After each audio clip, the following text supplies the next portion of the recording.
Hello, Night Seekers. Welcome to Netheric Horror. True scary stories, gentle narration, and peaceful dreams begin here. This happened just yesterday, and even now, writing it out, my hands feel a little unsteady thinking back on it.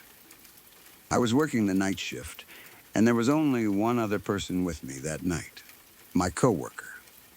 He was there with me the entire time, sitting on my left side, never once getting up and leaving the room, not even for a short break. I want to make that clear right from the start, because what happened later makes that detail matter a great deal.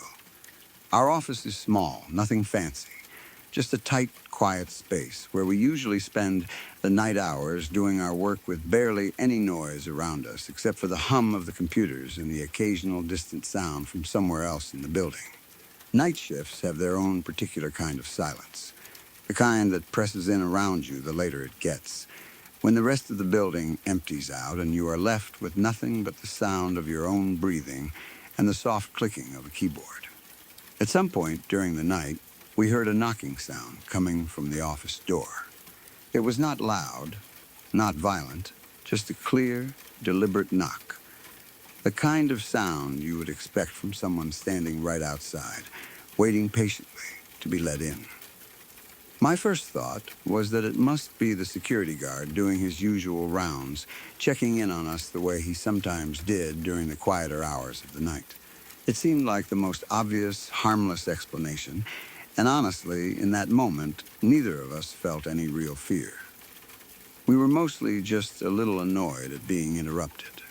I got up, walked over to the door, and opened it, fully expecting to see the familiar face of our security guard standing there. Instead, there was nothing. No one. Just an empty hallway, quiet and still, with no sign that anyone had been standing there only seconds earlier. At first, we laughed it off. My coworker and I both assumed it had to be some kind of prank, that the guard was probably hiding somewhere nearby, trying to scare us for fun, the kind of harmless joke that happens sometimes during long, boring night shifts when everyone is looking for a way to break the monotony. We even called out to him jokingly, saying his name, telling him we knew it was him, half expecting him to pop out laughing from around a corner or from behind some nearby furniture. He never answered. It was only a little while after that, still not fully alarmed, but starting to feel a small itch of unease creeping in, that we realized something we should have thought of much earlier. The security guard was not actually on shift that night. He did not even know that our department had a night shift running at all. There was no one else scheduled to be in that part of the building with us. Whoever or whatever had knocked on that door, it was not him. And then came the detail that turned our unease into real, immediate fear. We suddenly remembered, with a kind of sinking, cold realization, settling into both of our stomachs at the same time, that we had already locked every single door earlier that night. Every one of them, including our own office door, the very one that someone or something had just knocked on from the outside. If every door was locked, and there was no security guard on duty, and no other coworkers scheduled to be there, then who exactly had been standing on the other side of that door, close enough to knock, and gone the very instant I opened it? Panic hit both of us almost instantly after that thought fully sank in. We scrambled to lock the office door again immediately, hands shaking as we fumbled with the lock, both of us breathing a little too fast, feeling the sudden, overwhelming need to protect ourselves from whatever was out there. Looking around the room for anything we could use to defend ourselves, we grabbed what we could find. A pair of scissors from one of the desks, a box cutter from a nearby drawer. Anything with an edge that might give us some small sense of security in that moment, however irrational it might have felt even as we were doing it. We called the guard immediately, our voices shaking as we tried to explain what had just happened, begging him to come to our floor as quickly as he possibly could. 30 minutes passed, each one feeling far longer than it should have. Both of us sitting close together near the locked door, gripping whatever makeshift weapons we had gathered, straining our ears for any further sound, any indication that whatever had knocked on that door was still out there.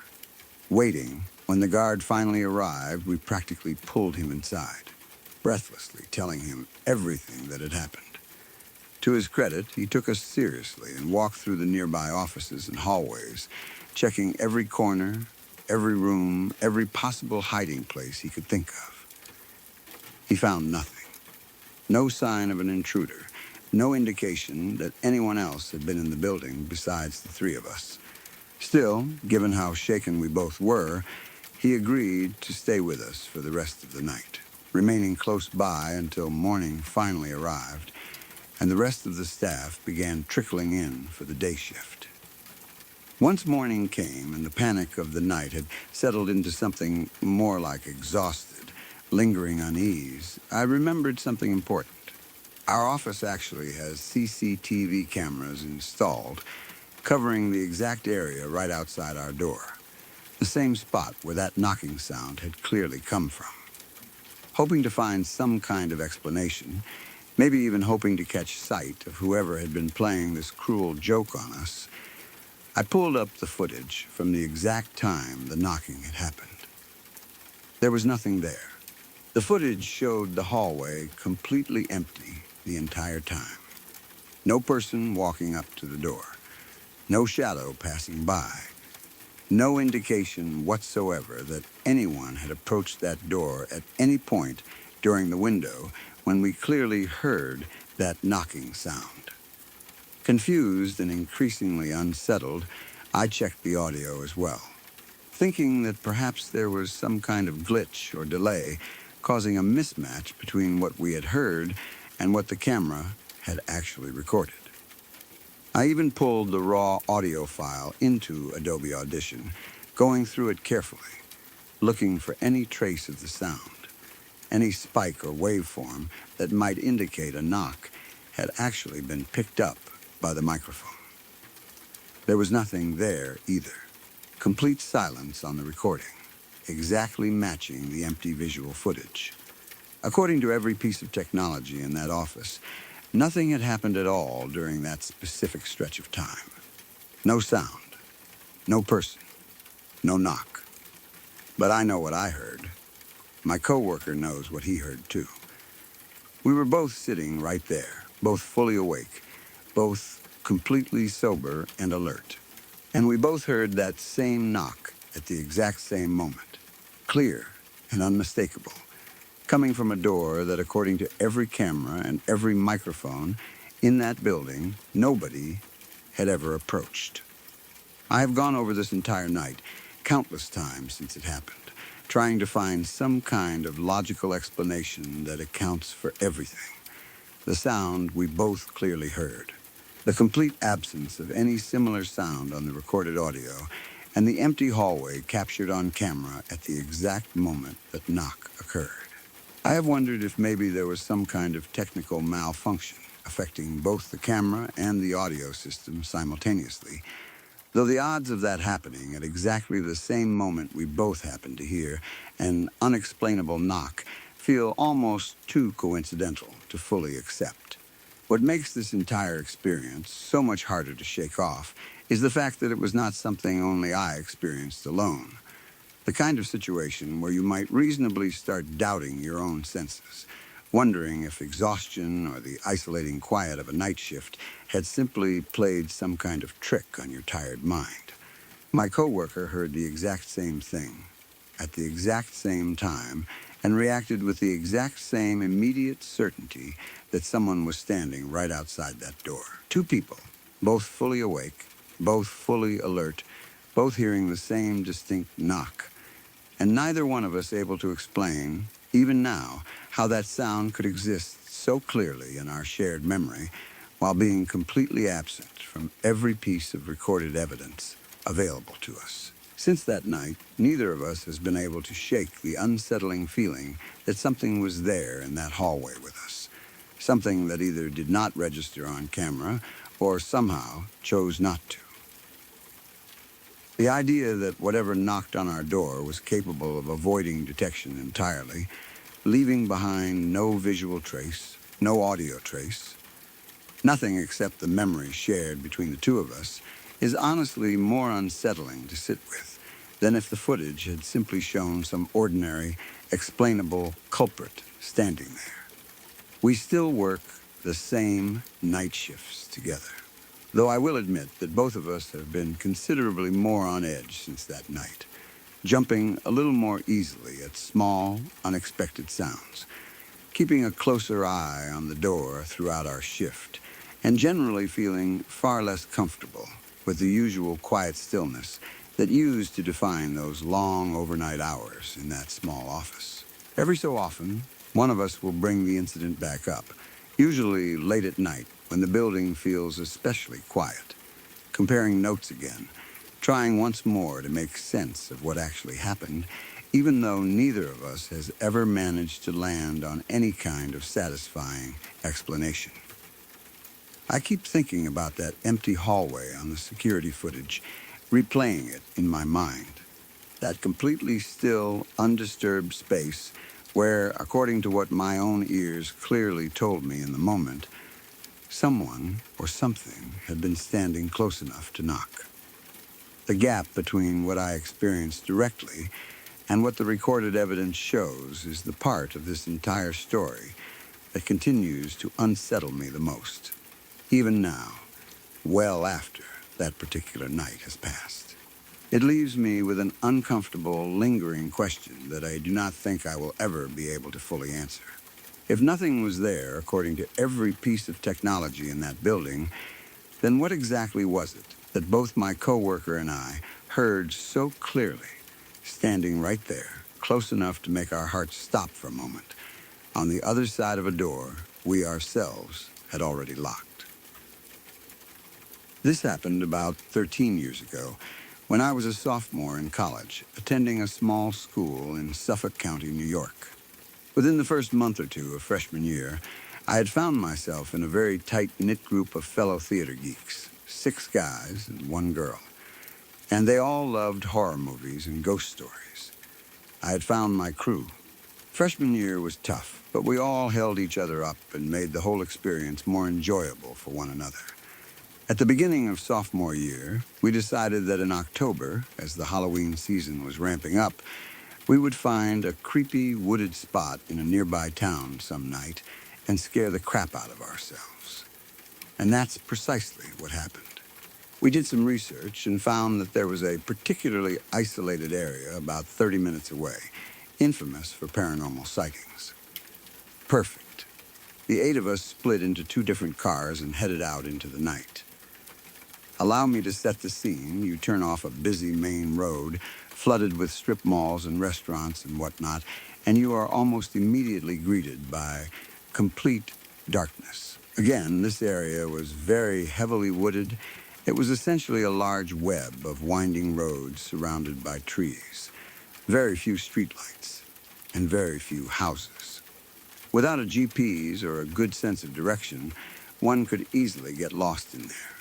We all made sure to have fully charged phones and flashlights, just in case, but the goal was to keep driving until we collectively decided to pull over and go exploring. So, per the directions, we made a left off of the main road, driving for 30 minutes or so into this dark network, picking directions at random, just getting intentionally lost. Our cars made a turn, and to our surprise, there was a huge log in front of us, turned on its side. We had reached a dead end of some kind, with nothing but trees beyond it. We all got out to see what exactly this was, stepped over the log, and noticed 2 narrow trails leading in different directions. This seemed like as good a time as any to grab our flashlights and do some amateur ghost hunting.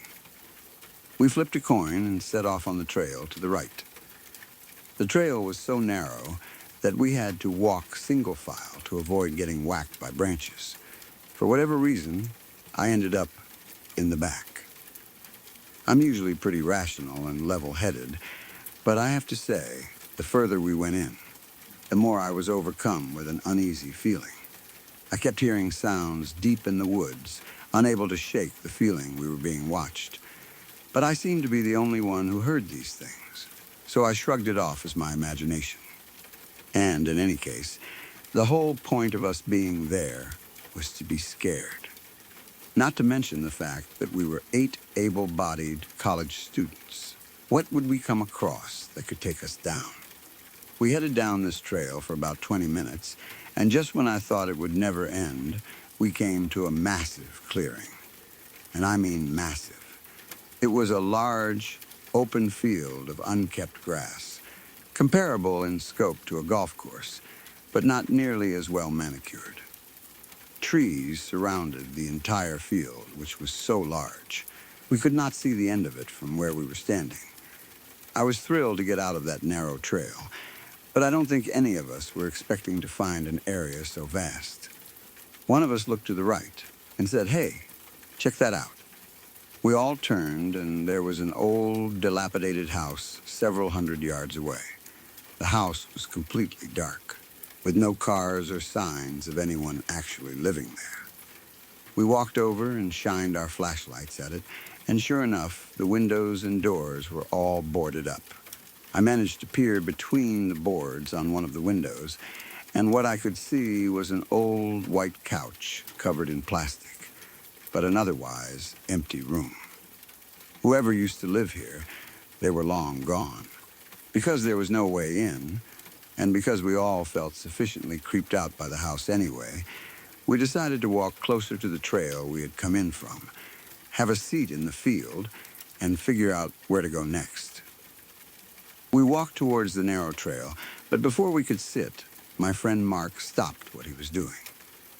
His face dropped, and he pointed. We all turned, and on a very far side of the field, directly across from where we had come in, we could see something tall, lanky, and pale dancing among the trees. And by dancing, I mean it was skipping around, grabbing a tree, swinging around it, and then doing the same to another tree. Basically, a do-si-do. The moon was so bright and the woods so dark, it actually took a second for us to really understand what we were looking at. Jay, the 6'4" skeptic of the group, wasn't seeing it. I leaned into him, pointed in that direction, and said, "Jay, look where I'm pointing. Don't you see that?" He squinted a bit, and the second that he saw it, he gasped with everything he had, clutched my arm, and whispered, "What the fuck is that?" What happened next sent shockwaves through all of us. Whoever this was, they stopped dancing, looked in our direction, and started charging straight at us. Without even thinking, we freaked and ran back to the trail. Yet again, Jay was the only one who didn't see what was happening. He shouted after us, "Guys, what is it? Where are you going?" After about 15 seconds of running like hell, I heard Jay scream, "Holy shit." I looked back and saw his flashlight following the rest of us into the trail. While the walk into the woods took about 20 minutes, we made it back to our 2 cars, hopped in, and were peeling away in closer to 5. Once we were a safe distance away, we pulled over, got out, and checked in with each other about what just happened. My heart was pounding, and I know everyone else was feeling the same way. Nearly 15 years later, we are all still friends, living in different states, yet keeping in touch through marriages, divorces, children, etc. But occasionally, out of the blue, one of us will send a group text to the others with something to the effect of, "The woods. That really happened, right?" It most certainly did. That experience is always in the back of my mind, and I'm pretty sure it always will be. Here's the thing that still resonates with me about that night. Whoever that was, they were dancing maniacally in the woods at 1 in the morning, and then ran directly for a group of young adults, not at all fazed by the fact that they were severely outnumbered. Did he know we were there from the second we parked? Was he the sound that I heard when we walked the trail? Whatever the case may be, when he came for us that night, You can be sure none of us wanted to stick around and see what he was truly capable of. This happened when I was about 4 or 5 years old, not long after my parents separated. Even though I was very young at the time, there are parts of that night I still remember clearly. Some memories from childhood become blurry as you get older, but this one never really faded. Maybe that is because of how frightening it was, or maybe because my mother and I talked about it many times afterward. Either way, it is one of those experiences that has stayed with me for my entire life. After my parents separated, my mom moved into a small 2-bedroom apartment. It was nothing fancy, just a normal apartment in a quiet building. I had my own bedroom, and my mother had hers, but whenever I stayed with her, I usually preferred sleeping in her bed. I think that was probably because everything in my life felt a little uncertain at the time. My parents had separated, I was moving between places, and even though I did not fully understand what was happening, I knew that things were different. Sleeping beside my mother made me feel safe. The apartment had a simple layout. Both bedrooms were located at the end of a hallway, directly across from each other. If my mother's bedroom door was open, you could look across the hallway and partially see into my bedroom. At night, we normally kept both bedroom doors open. The apartment was also on the ground floor. I want to make that clear because something that happened later in this story might sound much more dangerous without that detail. My mother's bedroom had a window directly behind the bed, above the headboard. Because the apartment was on the first floor, the bottom of the window was only a few feet above the grass outside. It was the middle of summer, and I remember the weather being hot.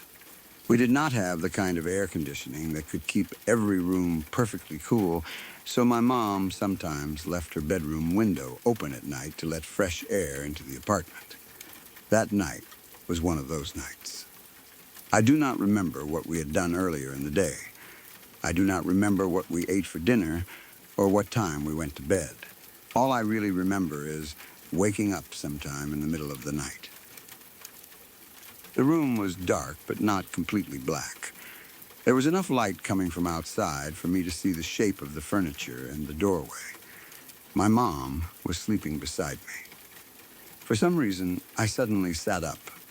I do not remember hearing anything that woke me. There was no loud crash, no voice, no sound of breaking glass. At least, not that I can remember. I just woke up. When I sat up, I looked toward the open bedroom door. Our cat was sitting in the doorway. At first, that probably does not sound strange, but it immediately caught my attention because our cat usually slept in bed with us. He liked being close to people, especially at night. Most mornings, we would wake up and find him somewhere on the bed. But that night, he was sitting completely still in the doorway. He was looking down the hallway. I watched him for a moment. Something about the way he was sitting there made me uncomfortable, although I was too young to understand why. Then, the cat stood up. He slowly walked across the hallway and entered my bedroom. A few seconds later, I heard him meow. It was only a normal cat sound, but in the quiet apartment, it seemed unusually loud. I remember watching the doorway, confused. Why had he gone into my room? Why wasn't he sleeping with us? I turned toward my mother. She was still asleep. I reached over and started trying to wake her. Mom, at first she did not respond. I touched her again. Mom, she started waking up. It probably took only 3 or 4 seconds, but in my memory, it feels much longer. She opened her eyes and looked at me. What is it? I do not remember exactly what I said. I was only 4 or 5 years old. Maybe I told her that the cat had gone into my bedroom. Maybe I simply told her that something was wrong. Whatever I said, we both looked toward the bedroom doorway at almost the same time. And that was when we saw him. There was a man standing in the hallway. More specifically, He was standing near the doorway of my bedroom, moving out of the room. For one terrible moment, nobody moved. I remember seeing the shape of a grown man in the darkness. He had been inside my bedroom, the room where I was supposed to be sleeping. Had I decided to sleep in my own bed that night, instead of staying with my mother, I might have been in there with him. Even as a child, I understood immediately that he was not supposed to be there. My mother understood much more. Her reaction was instant. I still do not know how she moved as fast as she did. One moment, she was lying beside me, half asleep. The next, she grabbed me. There was no hesitation, no questions, no attempt to confront the man. She simply picked me up and moved toward the open window behind the bed. The window had a screen in it, but somehow my mother pushed or knocked it out. Then, she threw me through the window. That sentence sounds horrible when I say it like that, but remember that our apartment was on the ground floor. The drop from the window to the grass outside was probably only about 3 feet. My mother was not throwing me from the second story of a building. She was trying to get me out of the apartment as quickly as possible. I landed outside on the grass. I was probably shocked and confused, but I was not seriously hurt. My mother immediately climbed out after me.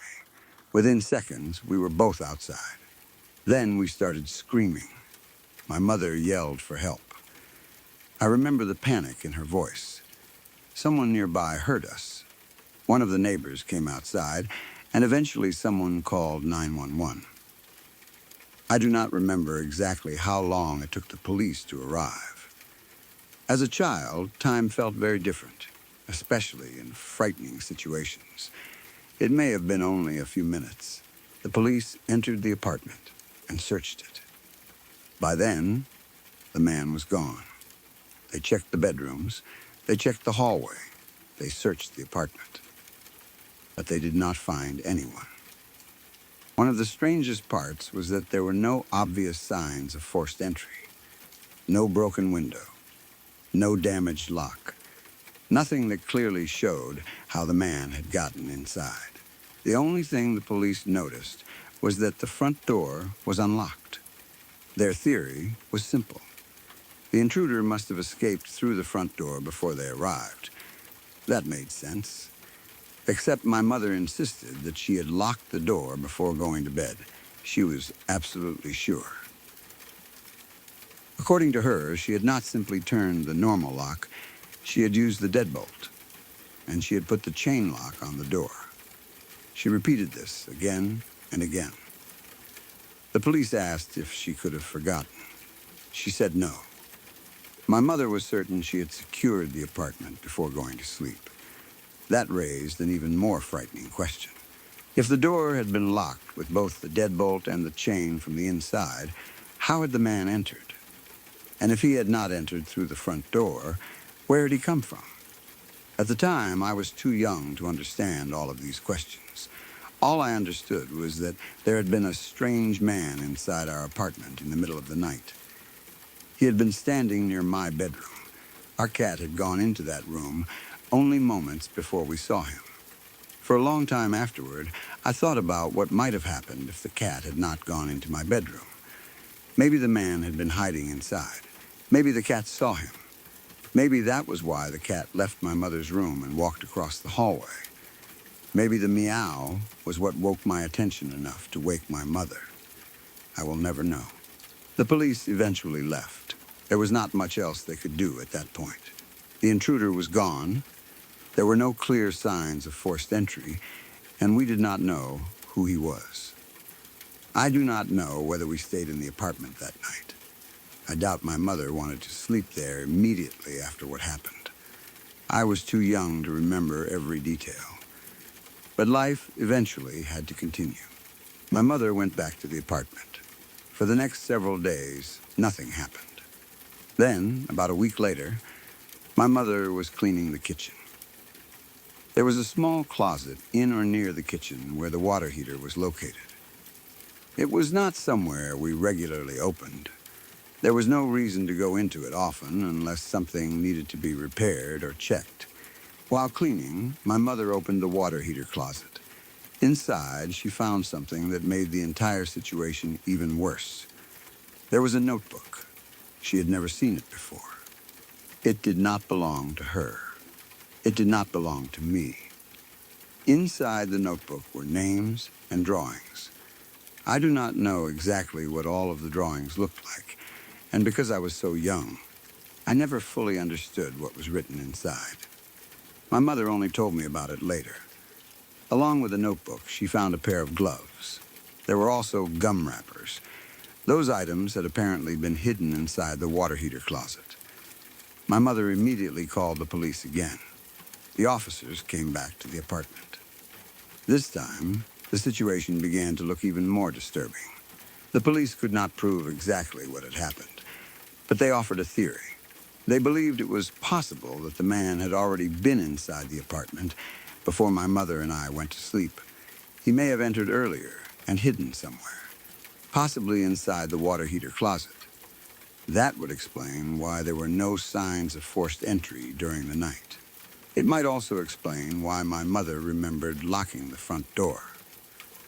If the man was already inside when she locked it, then the locks would not have stopped him. He would have been trapped inside with us.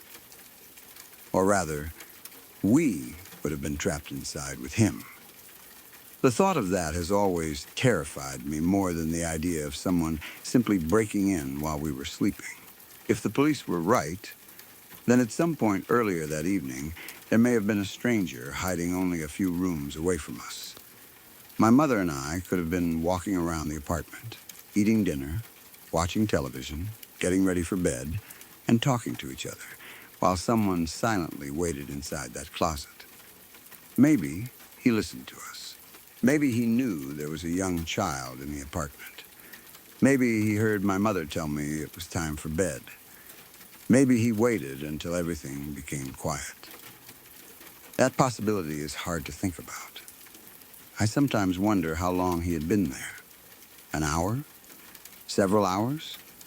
Longer? The notebook, gloves, and gum wrappers suggested that whoever had been inside the closet had spent at least some amount of time there. People do not normally leave several gum wrappers behind if they are hiding somewhere for only a minute. Maybe he had been using that closet more than once. Maybe he had been entering the apartment when nobody was home. Maybe he knew our schedule. There is no way to know for sure. The names and drawings in the notebook make the whole thing even stranger. I have wondered over the years whose names they were.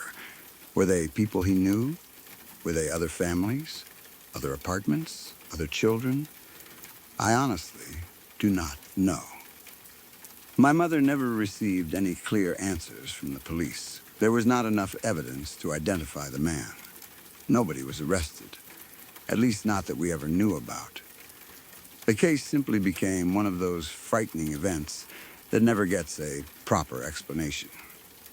But the more I think about what happened, the more disturbing certain details become. The cat is one of them.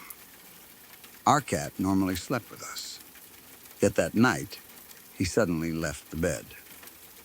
He sat in the doorway. Then he walked directly into my bedroom, where the man apparently was. Then he meowed. Maybe that was just coincidence. Cats walk around at night. They investigate noises. They explore. There may be a completely normal explanation. But I cannot stop thinking about the timing. I woke up. The cat was watching the hallway. The cat went into my bedroom. The cat meowed. I woke my mother. Within seconds, the man came out of my bedroom. What would have happened if the cat had stayed in bed? Would I have gone back to sleep? Would my mother have remained asleep? How long would the man have stayed inside the apartment? What was he doing in my bedroom? That question bothers me more than anything else. My bedroom was directly across from my mother's. He could have gone anywhere in the apartment. But when we saw him, he was coming out of my room. I was a 4 or 5-year-old child. Normally, that was where I was supposed to sleep. The only reason I was not in that room was because I preferred sleeping beside my mother. What if I had decided to sleep alone that night? What if my mom had told me that I was getting too old to sleep in her bed and made me stay in my own room? Would I have woken up and seen him standing beside my bed? Would I have screamed? Would he have hurt me? I do not know. I will never know. And I think I am grateful for that. There is also my mother's reaction. I have always been amazed by how quickly she acted.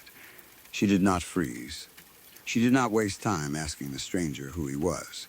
She did not try to find a phone. She did not try to get to the front door. She saw a strange man standing between us in the hallway and instantly understood that the window was our fastest escape. She grabbed me, knocked out the screen, and got me outside. Then she followed. The entire thing probably happened in seconds. As a child, I did not understand how serious the situation was. I probably thought my mother was simply terrified. Now that I am older, I understand what she must have been thinking. There was an unknown man inside her home. Her young child was beside her. The man was standing near the child's bedroom. She had no idea whether he had a weapon. She had no idea why he was there. She had no idea if anyone else was inside. Her only goal was to get me away from him. Throwing me 3 feet out of a ground floor window onto the grass was safer than risking a confrontation. I cannot imagine how frightened she must have been. Another disturbing part is that the police found the front door unlocked. If my mother was right about locking the deadbolt and chain, then the man must have unlocked the door from inside before leaving.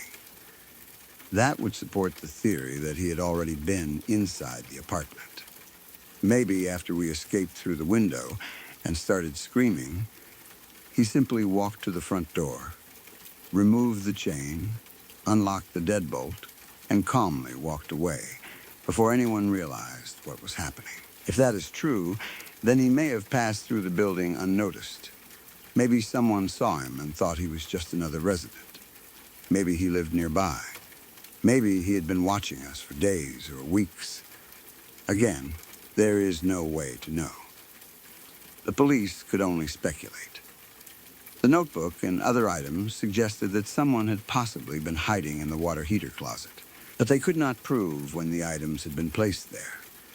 They could not prove that the notebook belonged to the same man we saw. They could not tell us exactly how long he had been inside. There were too many unanswered questions. My mother and I were lucky. That is the part I always come back to. We were lucky that I decided to sleep in her bed that night. We were lucky that I woke up. We were lucky the cat moved into my bedroom and made a sound. We were lucky that my mother woke quickly. We were lucky the bedroom window was open. We were lucky we lived on the ground floor. And we were lucky the man did not try to stop us. There are so many small things that could have gone differently. Change any one of them, and I do not know what would have happened. People sometimes think the scariest stories are about ghosts, demons, or supernatural creatures. For me, this experience is frightening because there was nothing supernatural about it. There was a real man inside our apartment. We saw him. The police searched for him. And about a week later, my mother found evidence suggesting he may have been hiding inside our home before we even went to sleep. Sometimes I wonder whether he had done the same thing before. Maybe that was not the first night he entered our apartment. Maybe he had hidden there while we were gone and left before we returned. Maybe he had watched us without us ever noticing. Maybe he had even been inside while we were home on another occasion. That possibility is impossible to prove, but it has crossed my mind many times. A water heater closet is not somewhere most people check every day. Someone could hide objects there without being noticed for quite a while. The gum wrappers especially bother me. They are such a small detail, but somehow they make the story feel more real. It means somebody had stood or sat there long enough to chew gum. I imagine a stranger standing silently in that cramped, dark space while my mother and I moved around the apartment on the other side of the door. Maybe he could hear our footsteps. Maybe he could hear our voices. Maybe he waited for the lights to turn off. And then, sometime after we fell asleep, he came out. I do not know why he went into my bedroom. I do not know what he wanted. I do not know whether the cat surprised him. Maybe the man heard the cat approaching and realized someone was awake. Maybe that was why he started leaving the room at the exact moment my mother and I looked toward the hallway. Perhaps he had planned to stay longer, but realized he had been discovered. Whatever happened, he disappeared before the police arrived. We never learned his name. We never learned how he chose our apartment. We never learned whether he came back to the building. We never learned what the names or drawings in the notebook meant. And we never learned what might have happened if my mother had not woken up when she did. I was only 4 or 5 years old, so naturally, some details of that night come from what my mother told me afterward. But the image I remember most clearly is the doorway. I remember sitting in bed. I remember looking across the dark hallway. And I remember seeing the shape of a man where no man was supposed to be. Even now, years later, I sometimes think about that apartment. I picture the hallway, my mother's room on one side, my bedroom directly across from it, the open doors, the cat sitting quietly in the doorway, then the cat walking into my room, the sound of that single meow, my mother waking beside me, and then both of us looking up and realizing that we were not alone. The strange thing is that whenever I tell this story, people usually focus on my mother throwing me through the window. I understand why. Without context, it sounds insane. But again, this was a ground floor apartment. It was only about a 3-foot drop from the window to the grass outside. My mother was not throwing me from some dangerous height. She was saving my life. At least, that is how I have always seen it. She had only seconds to make a decision, and she chose the fastest possible escape. Looking back, I think she made the right choice. Because we still do not know why that man was there. We do not know what he intended to do. And I would rather have fallen 3 feet onto the grass than find out. To this day, I still do not know exactly what happened in that apartment. Maybe the man entered earlier while the front door was unlocked and hid in the water heater closet. Maybe he somehow got inside another way. Maybe he had been watching the apartment for some time. Maybe the notebook belonged to someone else entirely, although that would be one unbelievable coincidence. The truth is that we will probably never know. All I know for certain is this. I was a small child sleeping beside my mother.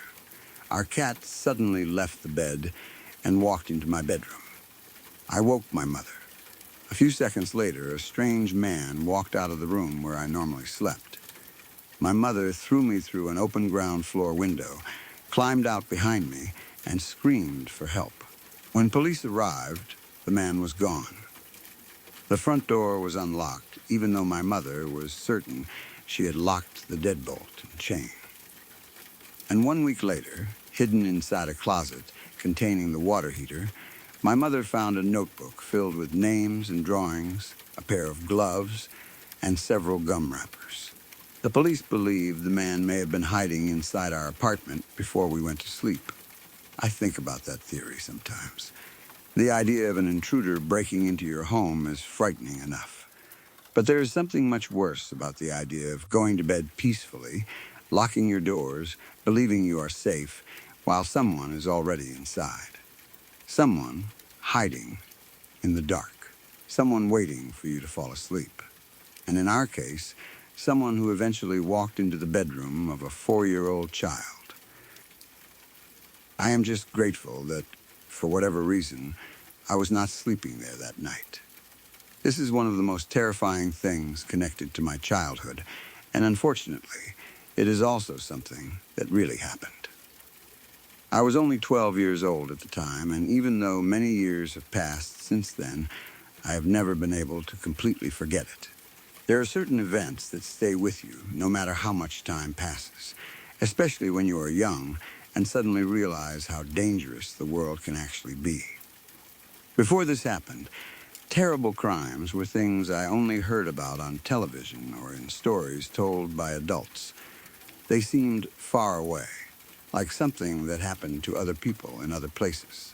Then, without warning, something horrific happened to someone I knew. When I was 10 years old, I moved in with my dad. It was a big change for me because I did not know anyone in the area. I had left behind the people and places that felt familiar, and suddenly I was living somewhere completely different. Starting over at that age was not easy. When you are a kid, your whole world is often made up of your school, your neighborhood, and the people you see every day. Moving somewhere new can make you feel like an outsider, especially when everyone else already seems to have their own group of friends. The only people I knew in the area were a family my dad was friends with. It was a single mother raising 3 children. I do not remember every detail about how our families became connected, but because my dad already knew them, they were some of the first people I met after I moved there. Luckily for me, one of the children was a girl who was only a couple of years older than I was. She was about 12 when I first met her, which would have made me around 10. Since we were close enough in age, we naturally started talking and getting to know each other. We were never best friends. I want to make that clear because I do not want to make our relationship sound closer than it really was. We knew each other, we spent time around some of the same people, and over the next couple of years, our social circles started overlapping more and more. We eventually had some of the same friends. She became one of those people who was simply part of my life. You know the kind of person I mean. Maybe you do not call each other every day. Maybe you do not tell each other your deepest secrets. But you see them around. You know their family. You recognize their house. You share friends. Their name comes up in conversations. They exist in the background of your everyday world, and you naturally assume they will continue to be there. At 12 years old, you do not think much about death. At least, I did not. You definitely do not think about someone your own age being murdered. That possibility does not feel real. The adults around you might warn you not to talk to strangers or not to open the door for people you do not know, but those warnings can feel almost automatic when you are a child. You hear them so often that they become background noise. Do not go anywhere with strangers. Lock the door. Tell an adult where you are going. Do not answer the door when you are home alone. They sound like simple rules. Then something happens that makes you understand exactly why adults say those things. One night, a friend of mine named Rob was hanging out with this girl and her younger brother. Their mother was not home because she was working, so the kids were alone in the house. At the time, that probably did not seem especially dangerous. Plenty of older kids and teenagers stay home without their parents for a few hours. They probably believed they were safe inside their own home. Their mother was at work, the doors were there, the neighbors were nearby, and there was no reason for them to believe anyone dangerous knew where they lived. But there was something happening in the background that none of them fully understood. Their mother had apparently been helping a woman through her job. I do not know all the details about what kind of help she was giving her, and I never knew exactly how close the two women became. What I do know is that through her work, my friend's mother had gotten to know this woman fairly well. At some point, she learned that the woman had a sister who had been in a mental institution. That sister had recently been released. I want to be careful with how I tell this part because I do not know what condition the woman had or why she had been institutionalized. I only knew what I was told afterward. What mattered was that this woman somehow learned information about my friend's family. According to what I heard, she had spoken with her sister and discovered where the family lived. Even worse, She apparently learned the mother's work schedule. That meant she knew when the mother was likely to be away from the house. I do not know whether anyone realized this information had been shared. I do not know whether my friend's mother knew that this woman had learned where she lived. Maybe nobody thought anything of it. Maybe nobody imagined that someone would actually use that information to target the family. But one night, while my friend, her younger brother, and Rob were inside the house without an adult, someone came to the door. There was a knock. My friend heard it. From what I was told, her mother had a certain way of knocking when she came home. Maybe it was a specific rhythm or pattern that everyone in the house recognized. Families sometimes have little habits like that. A certain knock can mean someone forgot their keys, or it can simply become a familiar signal that says, "It's me." My friend believed the person outside was her mother. Because of that, she did not stop to think. She did not look outside and carefully check who was there. She simply went to the door and opened it. At almost the same time, Rob panicked for a completely different reason. Apparently, he was not supposed to be at the house. I do not know whether he was grounded, whether he had told his own family he was somewhere else, or whether my friend's mother simply did not allow him to be there when she was gone.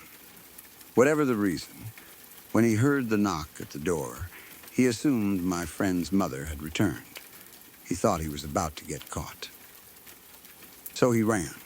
Instead of staying inside to see who was at the door, he climbed out through a window and headed toward his own house, which was somewhere down the road. At the time, he probably thought he was avoiding trouble. He had no idea what he was actually walking away from. He had no reason to believe something terrible was about to happen. As far as he knew, the mother had simply come home from work. He left without thinking twice. But the person standing outside the door was not my friend's mother. It was the sister of the woman her mother had been helping, the woman who had reportedly been in a mental institution, the woman who had recently been released, the woman who had somehow learned where the family lived and knew when their mother would be at work. My friend had opened the door to her. I have never known exactly what happened immediately after that, and honestly, I am glad I do not. Even the details I eventually heard were more than enough for me. I do not know whether the woman forced her way inside the second the door opened. I do not know whether my friend recognized her or asked who she was. I do not know whether there was a conversation. I do not know whether my friend realized she was in danger right away or whether it happened too quickly for her to understand. Some details are probably better left unknown. What I do know is that something horrific happened inside that house. My friend's younger brother managed to escape. That part has always stayed with me. I can only imagine the fear he must have felt. He was a child himself, trapped in a house with his sister and a dangerous adult. Somehow, he managed to get away and reach a neighbor's home. The neighbors were able to call the police. I do not know exactly what the boy saw before he escaped. I do not know what he heard. I cannot imagine what kind of memories he had to live with afterward. Losing a sibling is already devastating. Losing a sibling in such a violent way while being close enough to the event that you have to run to a neighbor for help is something I cannot even begin to understand. By the time the police became involved, it was too late to save my friend. She had been murdered. It happened only about a week before Christmas. That detail makes the story even harder for me to think about. Christmas is supposed to be one of the happiest times of the year for a child. At 12 or 14 years old, depending on the exact timing, you are thinking about school being closed, presents under the tree, decorations, food, family, and all the things you might do during winter break. You are not supposed to be thinking about death. You are definitely not supposed to become the victim of something so horrible. From what I was told, the attack was extremely brutal. My friend had been decapitated. Her body was found naked in the bathtub. Her head had been hidden somewhere else inside the home. Even writing those words feels unreal. At 12 years old, I could barely understand what I was hearing. It sounded like something from the worst kind of horror movie. But this was not a movie. It was someone I knew. It was a girl whose house I recognized. A girl whose family my dad knew. A girl who shared some of the same friends as me. A real person who had been alive just hours before. The police had to search the house to find her head. Because it was so close to Christmas, there were apparently wrapped presents around the house. I was told that they had to search through the presents while looking for it. I never learned exactly where they finally found her head, and I am grateful for that. I do not want to know. For years, the idea alone was enough to disturb me.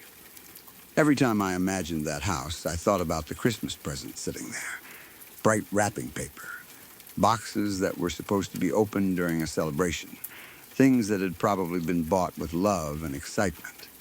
And police officers searching through everything because they were trying to recover part of a murdered child's body. There is something especially cruel about that contrast. Christmas decorations and murder. Presents and police. A family preparing for the holidays and then suddenly facing the worst possible tragedy. It is difficult to explain what something like that does to you when you are only 12. I was old enough to understand what murder meant, but still young enough that part of me could not process the reality of it. I think children naturally believe there is some kind of invisible wall protecting them from the worst parts of life. Adults deal with dangerous things. Adults deal with crime. Adults die. But children go to school, hang out with friends, watch television, and complain about homework. Then something like this happens, and that wall disappears. Suddenly, I understood that being young did not automatically make someone safe. Being inside your own home did not automatically make someone safe. Knowing your neighbors did not automatically make someone safe. Even having your mother carefully working and doing something kind for another person did not mean danger could not somehow find your family. I remember hearing bits and pieces of the story from different people. As with any terrible event, rumors spread quickly.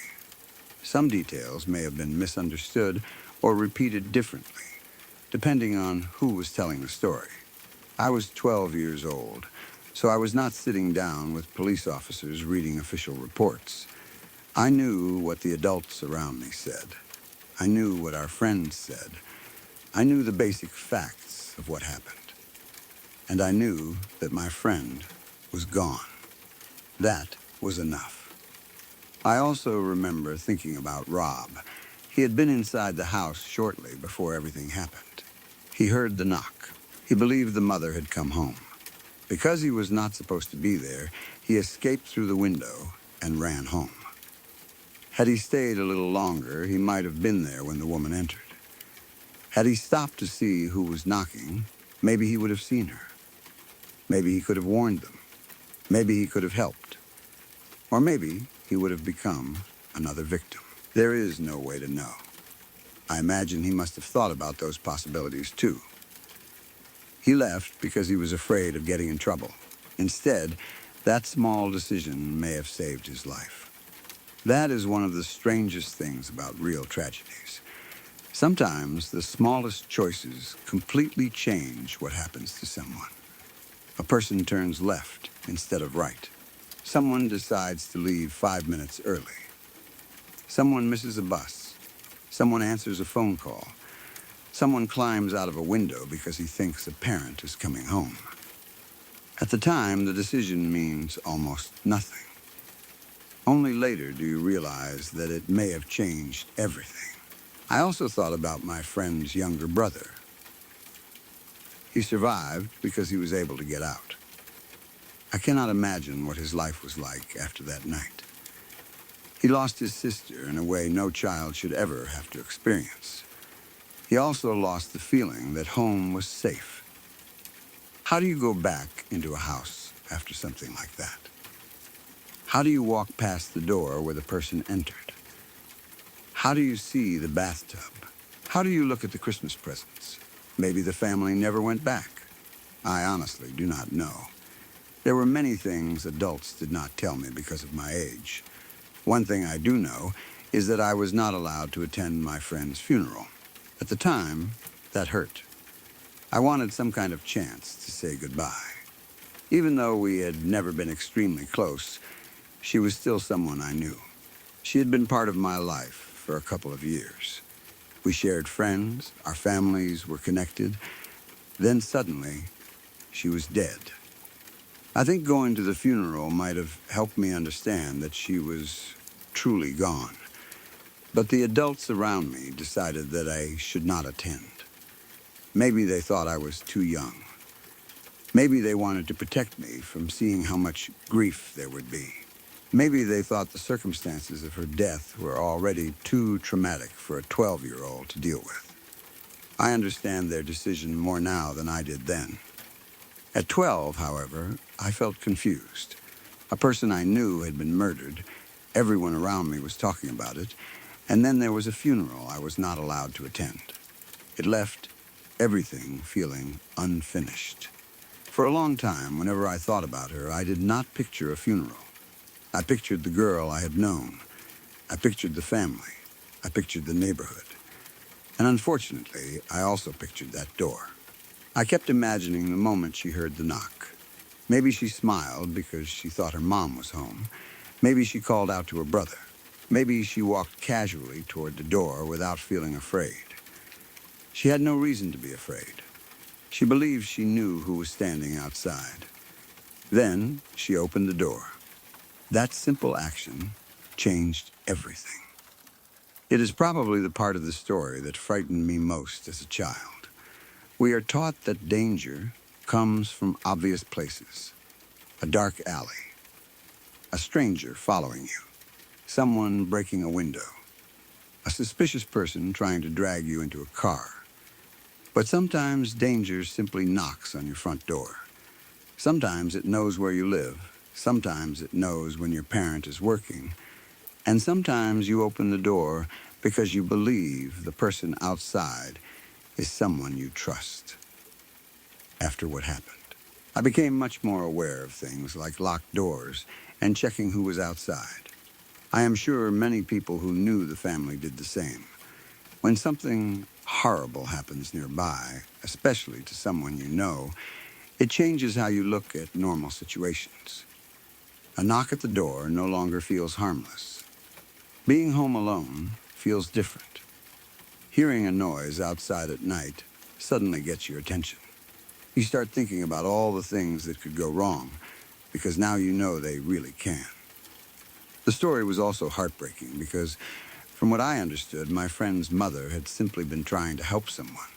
She was not involved in anything criminal. She was not looking for trouble. Through her work, she had gotten to know a woman and had been helping her. Somewhere along the way, information about her family and schedule reached the wrong person. That person came to her home when she was away, and her daughter paid the price. I cannot imagine the guilt her mother must have felt afterward, even though what happened was not her fault. Parents often blame themselves after tragedy. They ask what they could have done differently. What if she had not gone to work that night? What if she had never met the woman? What if she had warned the children not to answer the door? What if she had come home earlier? Those questions can destroy a person because there are never any useful answers. The truth is that the responsibility belonged to the person who committed the murder. But knowing that does not always stop people from blaming themselves. Sometimes I also think about the woman who committed the crime. Not because I feel sympathy for what she did, but because I still do not fully understand how a human being reaches a point where they can do something so horrific. There had clearly been serious problems in her life if she had spent time in a mental institution. But millions of people struggle with mental illness without ever harming anyone. Whatever was happening in her mind, she made her way to that house. She apparently knew the mother would be working. She knocked on the door, and when a young girl opened it, something terrible followed. The idea that there may have been planning involved makes it even more disturbing. This was not simply a random person wandering down the street. According to what I was told, she knew where the family lived.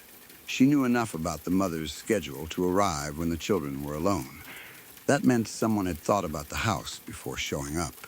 For a 12-year-old hearing this story, that was terrifying. Years later, there are still details I do not know. Maybe some of what I was told as a child was incomplete. Maybe certain parts were misunderstood as the story passed from person to person. But the central truth never changed.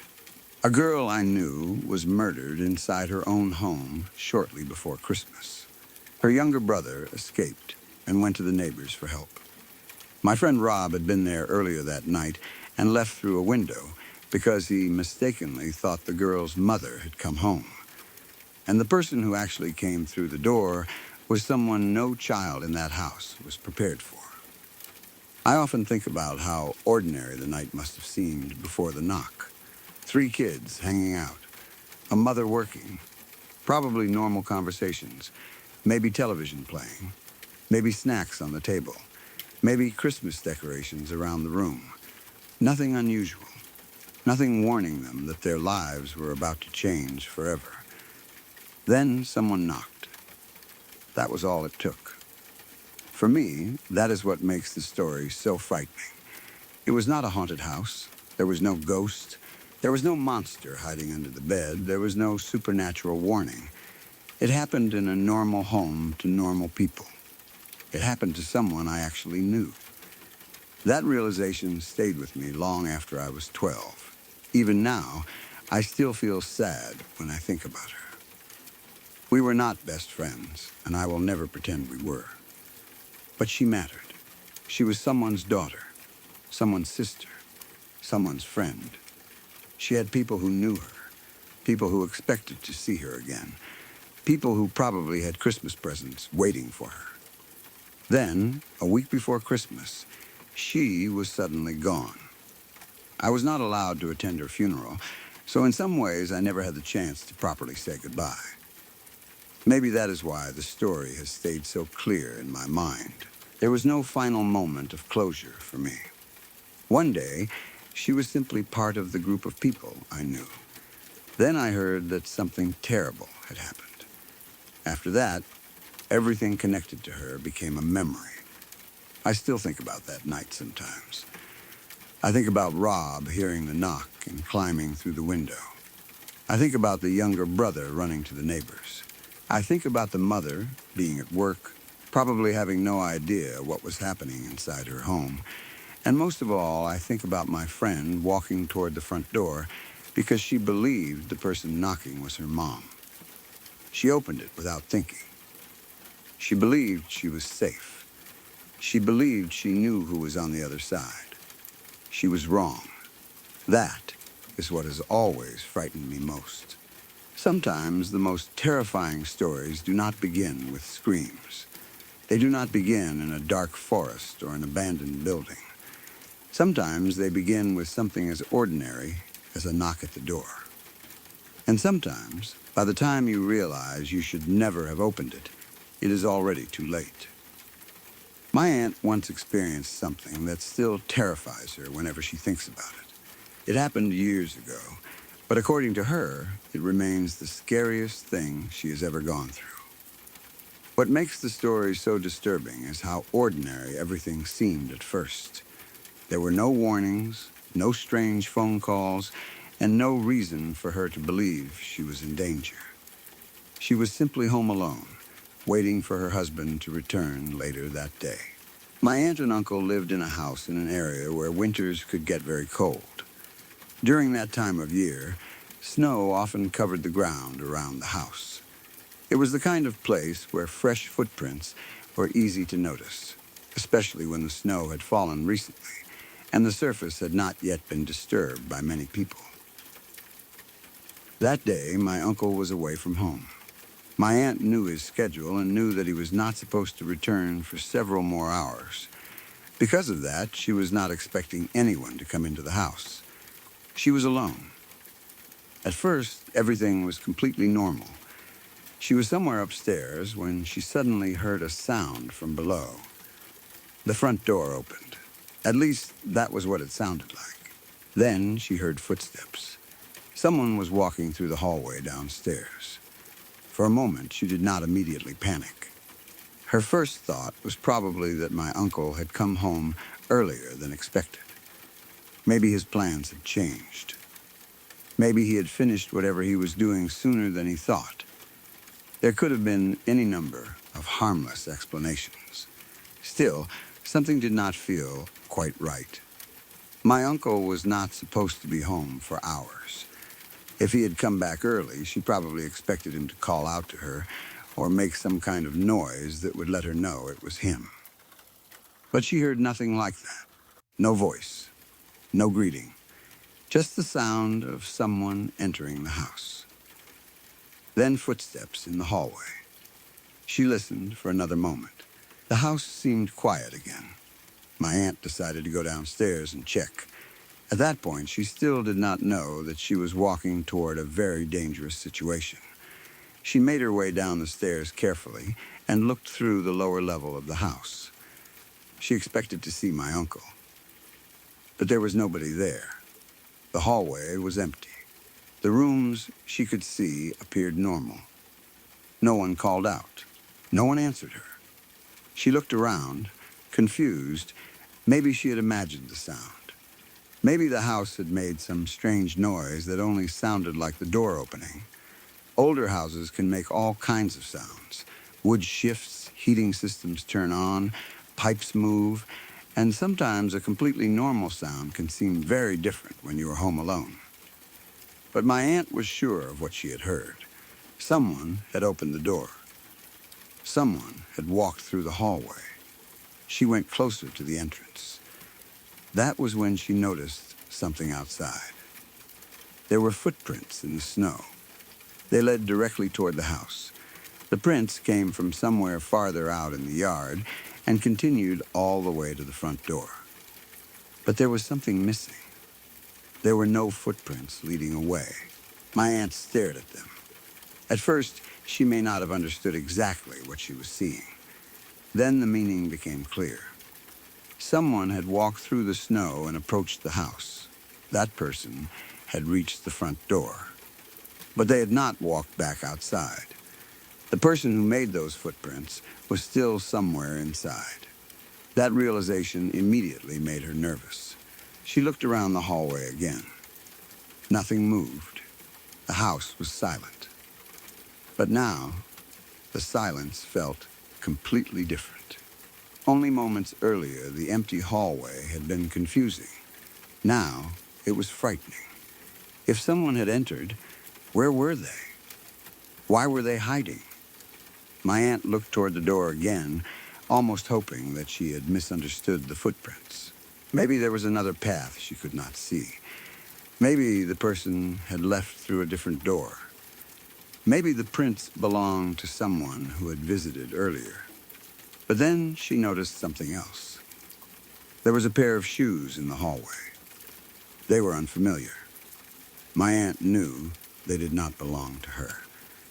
They did not belong to my uncle either. She had never seen them before. For a few seconds, she simply stared at them. Someone had come inside the house. That person had taken off their shoes. And that person had not left. My aunt suddenly understood that she was not alone. Somewhere inside her own home, there was a stranger. I can only imagine the fear she must have felt at that moment. Being outside and realizing someone dangerous might be nearby is frightening enough. But discovering that a stranger is already inside your house is something completely different. Your home is supposed to be the one place where you can relax. It is where you close the door and believe the outside world cannot reach you. When that feeling of safety disappears, especially without warning, The fear can be overwhelming. My aunt did not know who the person was. She did not know why they had entered the house. She did not know where they were hiding. Most importantly, she did not know whether they were armed. The stranger could have been standing behind a door.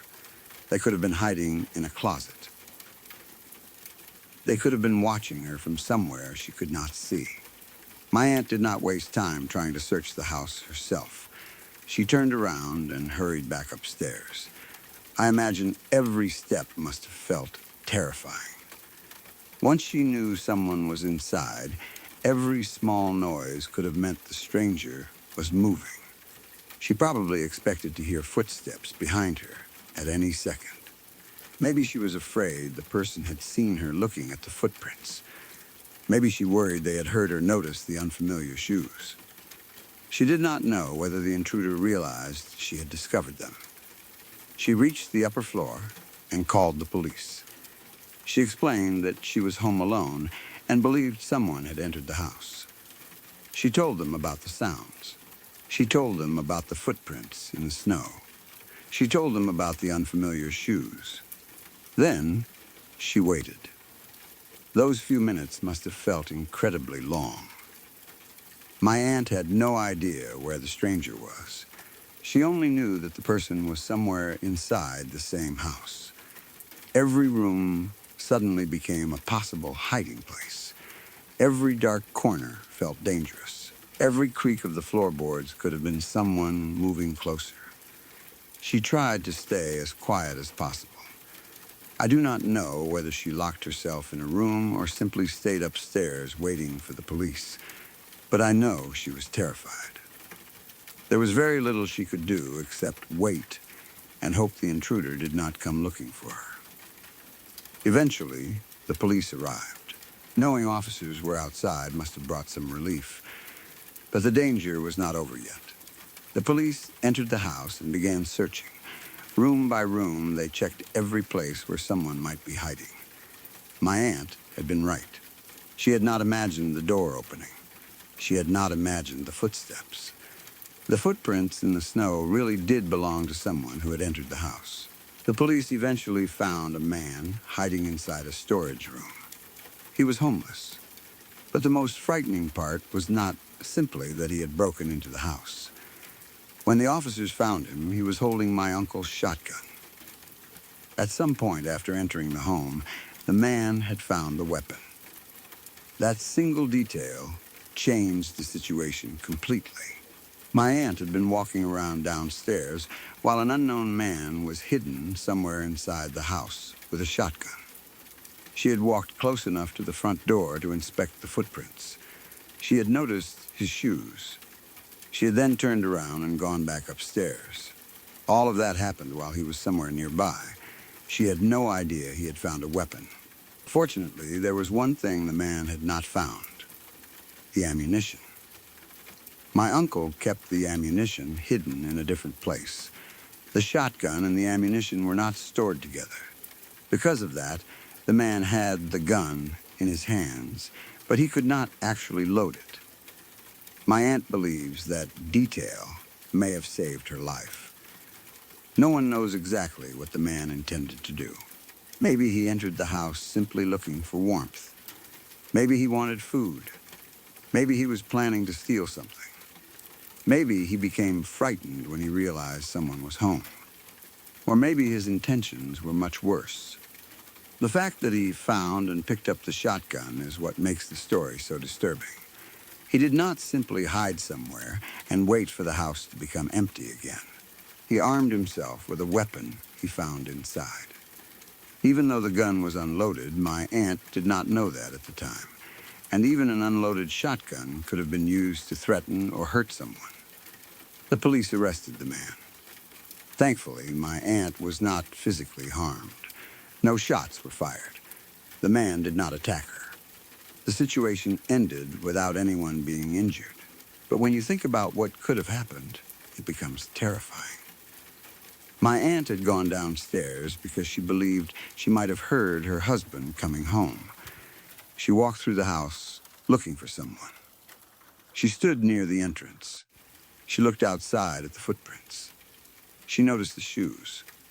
All the while, an intruder was somewhere inside. At some point, he had taken my uncle's shotgun.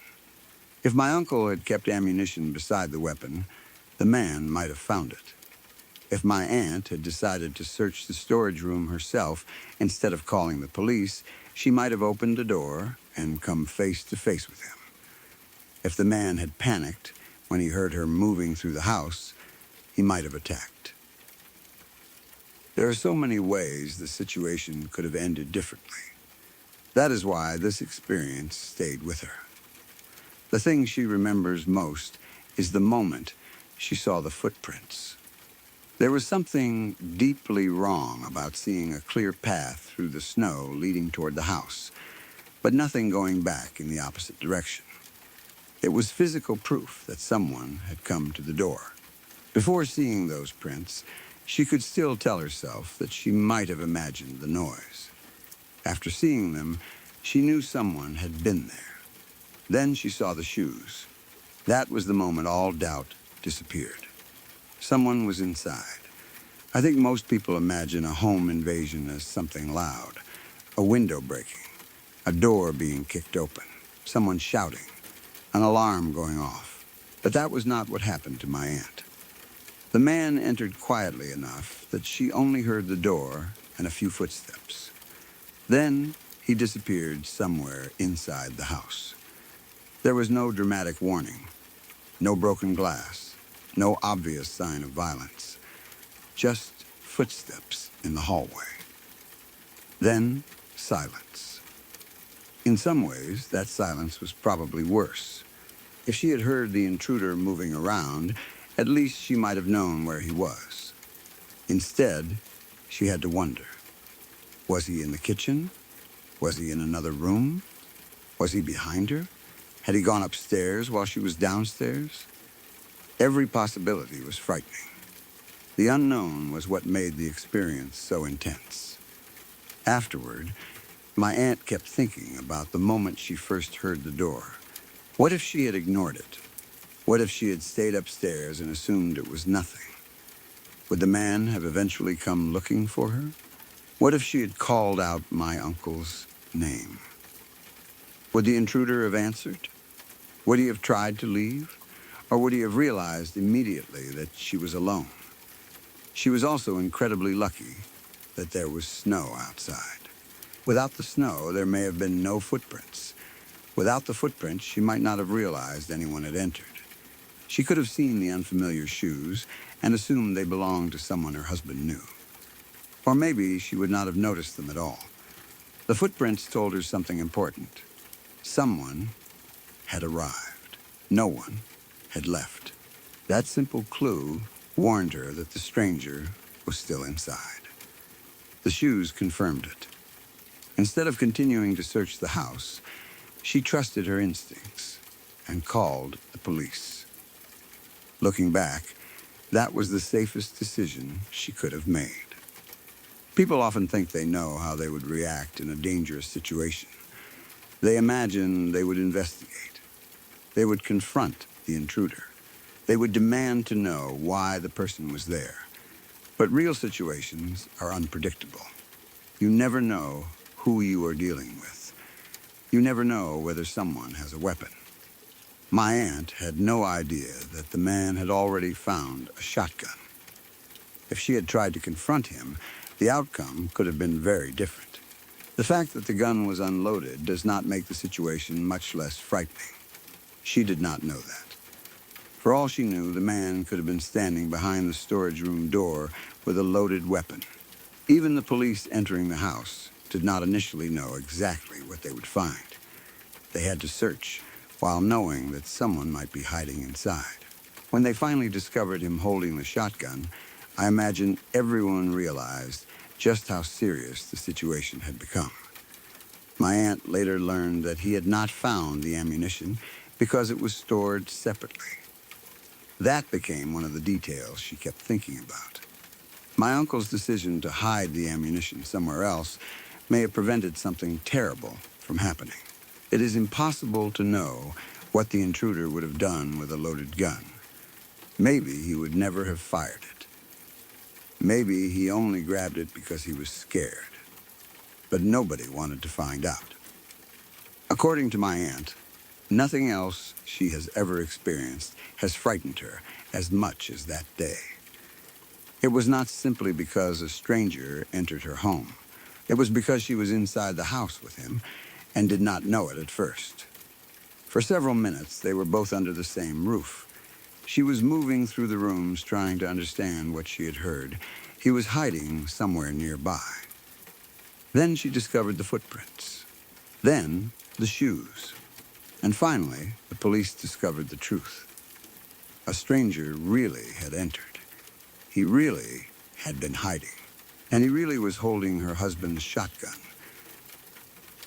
After something like that, I imagine it becomes difficult to feel completely safe in your home again. Every unexpected sound probably gets your attention. Every creak in the hallway makes you pause. You check the locks more than once. You notice unfamiliar cars outside. And when you hear the front door open, you do not automatically assume it is someone you know. My aunt was lucky in many ways. She noticed something was wrong. She did not search the entire house on her own. She called the police. The officers arrived before the situation became worse. And the man never found the ammunition. Any one of those things could have changed. The most frightening part is thinking about how close she may have come to walking directly into the storage room herself. Imagine being home alone and hearing someone enter. You go downstairs. Nobody is there. You see footprints outside. They lead to your door, but not away. Then you notice shoes you have never seen before. You slowly realize that the person who entered is still in the house, but you have no idea where. Later, you find out that while you were walking through the hallway, that person was hiding in another room with a shotgun in his hands. That is the part of the story that always stays with me. My aunt thought she was alone. The house looked empty. It was quiet. But she was never alone. Someone had already come inside. Someone had hidden himself in a storage room. And somewhere between entering the house and being discovered by police, he had found a gun. Thankfully, he never found the ammunition. Thankfully, my aunt realized something was wrong before she went looking through every room. And thankfully, the police reached her in time. The man was arrested, and my aunt survived without being physically hurt. But even now, when she talks about that day, she says the same thing. Nothing has ever scared her more. And honestly, I understand why. There are plenty of frightening things in the world, but few things are worse than realizing the place where you feel safest has already been entered by someone you do not know. A stranger who is hiding somewhere inside. A stranger you cannot see. A stranger holding a weapon that belongs to your own family. My aunt was fortunate that the story ended with an arrest instead of a tragedy. But she has never forgotten those footprints in the snow. A single trail leading toward the house. Nothing leading away. Proof that whoever had come to the door was still inside. My ex-wife had several strange experiences over the years. The kind of things that are difficult to explain without sounding like you are exaggerating or trying to turn an ordinary event into something supernatural. I am not going to tell all of them here. This is just one experience that has stayed with me because of how simple it seemed at first and how disturbing it became only a short time later. At the time this happened, she and I were still married. We had a fairly normal routine. I worked during the day while she worked the night shift. Because of that, our schedules were almost opposite. When I was getting ready for work, she was often coming home or preparing to sleep. During the day, while I was at my job, she was usually resting. For that reason, she almost never called me while I was working. It was not that we did not talk. We did. But because of her schedule, she understood that I was busy during those hours, and I knew that she needed her sleep. Unless there was something important, there was usually no reason for her to call me in the middle of the day.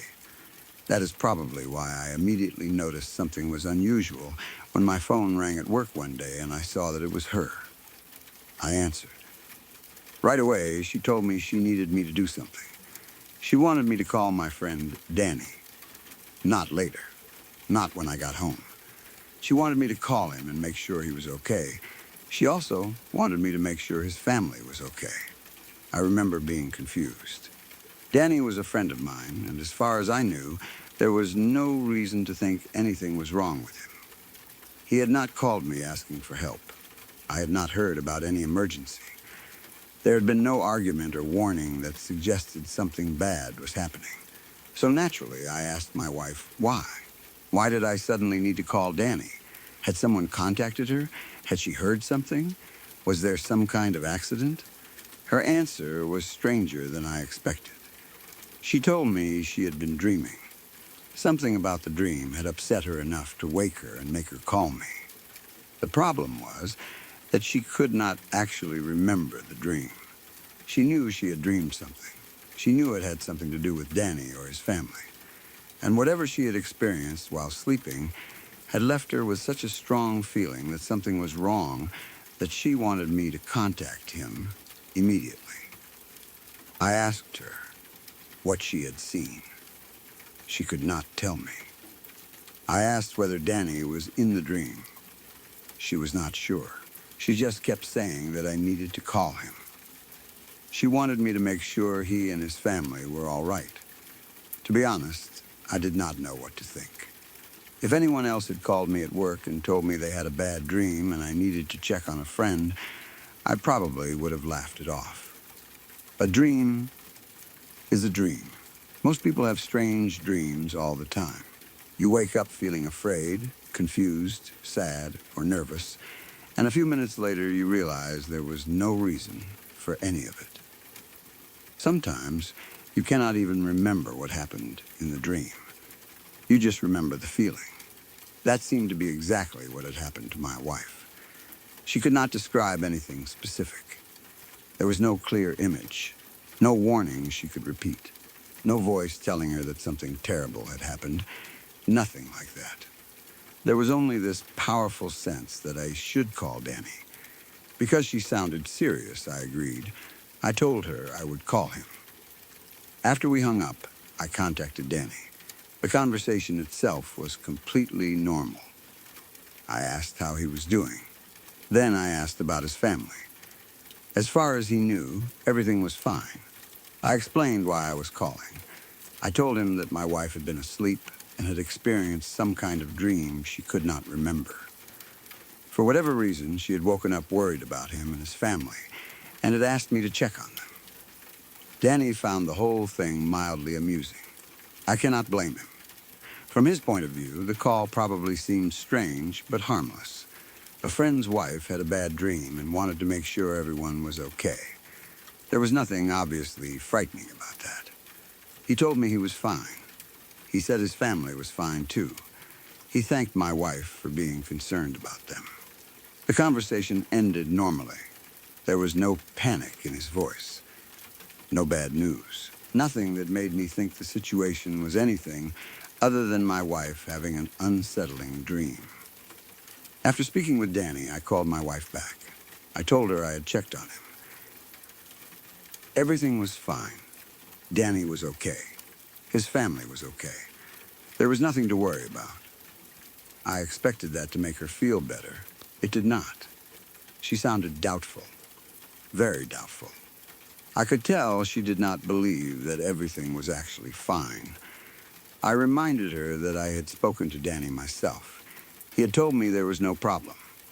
As far as he knew, nothing bad had happened. But my wife did not seem convinced. She did not have any evidence to argue with me. She could not tell me what she had dreamed. She could not explain why she felt the way she did. She just had this feeling that something was wrong. At the time, there was nothing more I could do. I had called Danny just like she asked. He had answered the phone. He was alive and well. He said his family was okay. That should have been the end of it. I went back to work. For a little while, I probably forgot about the whole conversation. Then I found out what happened next. Within about half an hour of my phone call, Danny received another call. This one came from his uncle in Florida. The news was devastating. Danny's son had died by suicide. He had hanged himself. Even now, thinking about the timing gives me an uncomfortable feeling.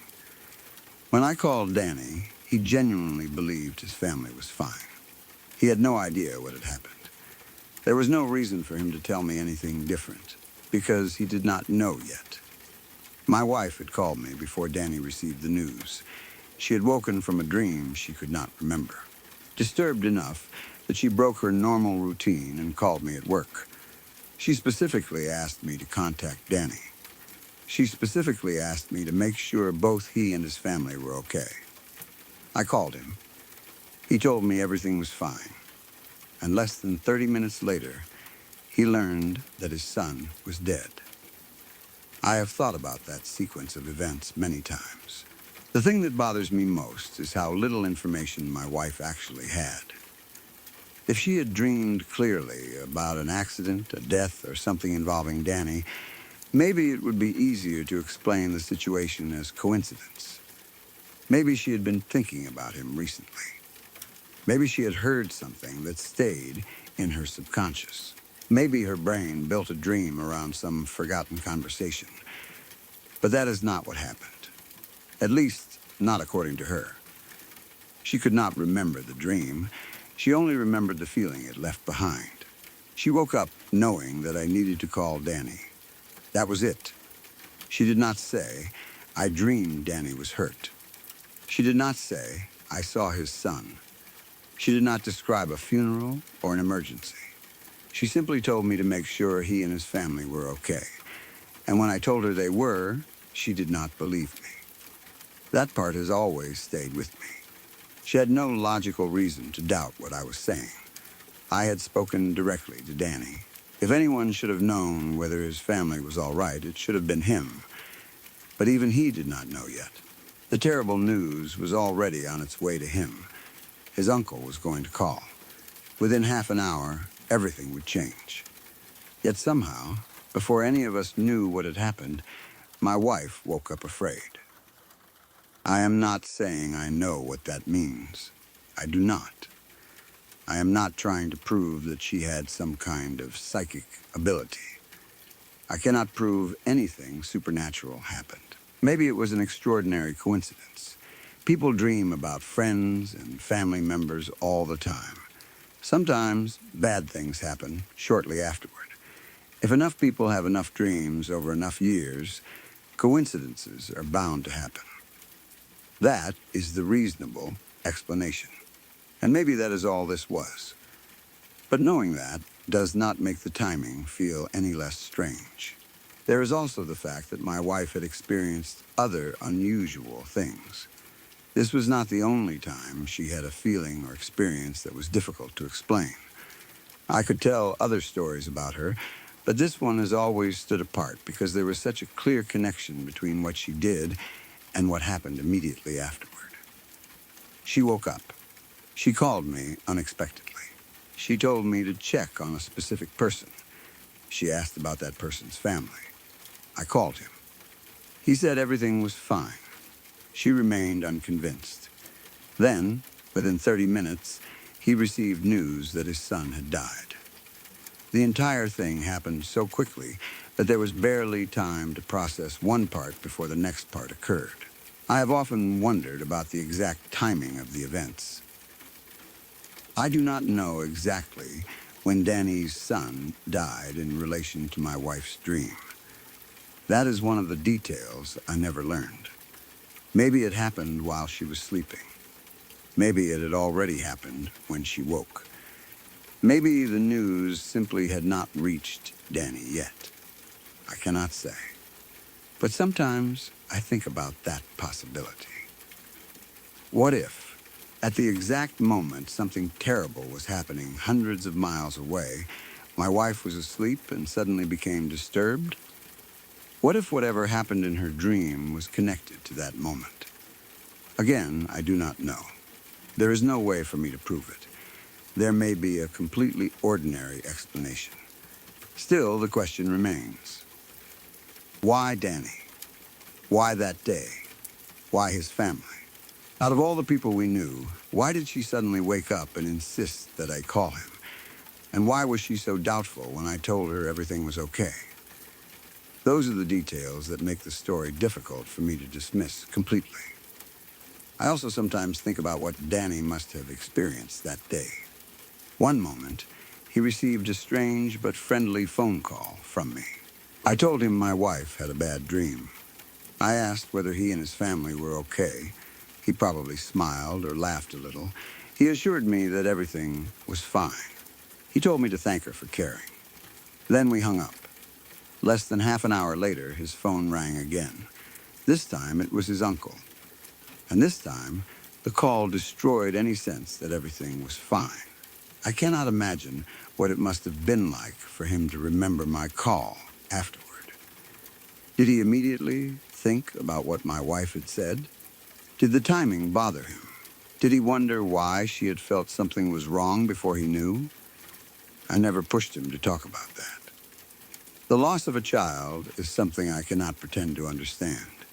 It is a level of grief no parent should have to experience. The strange circumstances surrounding my wife's dream were secondary to the tragedy itself. A family had lost a son. That was the real horror of the situation. The mysterious part was only something that sat quietly in the background. Still, for me, it changed how I thought about my wife's experiences. Before this happened, I could easily dismiss unusual stories. Someone has a bad feeling, and then something bad happens. Coincidence. Someone dreams about a person, and then that person calls. Coincidence. Someone says they sense something before an accident. Memory playing tricks afterward. There are logical explanations for many things. People naturally remember the strange coincidences and forget all the times they had bad feelings that meant nothing. I understand all of that. But it feels different when you are personally involved. I was the one who received the call from my wife. I heard the worry in her voice. I was the one who asked her why. I was the one who heard her admit that she could not even remember the dream. I was the one who called Danny. I was the one who heard him say that everything was okay. And I was the one who later learned that within roughly 30 minutes, he found out his son was dead. There was no retelling involved for me. No story passed from one person to another until the details changed. I was part of the sequence myself. That is probably why I have never forgotten it. Sometimes the most unsettling experiences are not dramatic. There was no ghost standing in a doorway. No object moved across a room. No voice came through a radio. Nothing appeared in a photograph. It was just a phone call. My wife woke up from a dream. She called me at work. She asked me to check on a friend. Everything seemed fine. Then it wasn't. That simplicity is what makes the memory so disturbing. If something strange happens in a clearly frightening setting, you are prepared to feel afraid. If you are walking through an abandoned building at midnight and hear footsteps behind you, you expect your imagination to take over. But this happened in the middle of an ordinary day. I was at work. My wife was home. Danny was going about his normal life. None of us knew what was coming. Then, for some reason, my wife felt something before the rest of us did. Or at least that is how it seemed. I have wondered whether she remembered more of the dream later. As far as I know, she never did. Maybe the dream itself was not important. Maybe it was the emotional reaction that mattered. Dreams can disappear incredibly quickly. You wake knowing you were terrified, but within seconds, the images are gone. You remember running, but not what you were running from. You remember someone crying, but not who. You remember the feeling of loss without remembering what was lost. Maybe that was what happened to her. Something in the dream made her think of Danny. Something made her think of his family. When she woke, the details vanished, but the fear remained. That fear was strong enough to make her pick up the phone. I think that detail matters. She worked nights. During the day, she was usually sleeping. She did not normally interrupt my workday with random calls. This was unusual behavior for her. Whatever she experienced, she believed it was important. She could have rolled over and gone back to sleep. She could have told herself it was just a nightmare. Instead, she called me. Then she insisted I call Danny. That is something I cannot explain. I have also wondered what would have happened if I had ignored her. Suppose I had told her I was too busy. Suppose I had laughed and said I would call him later.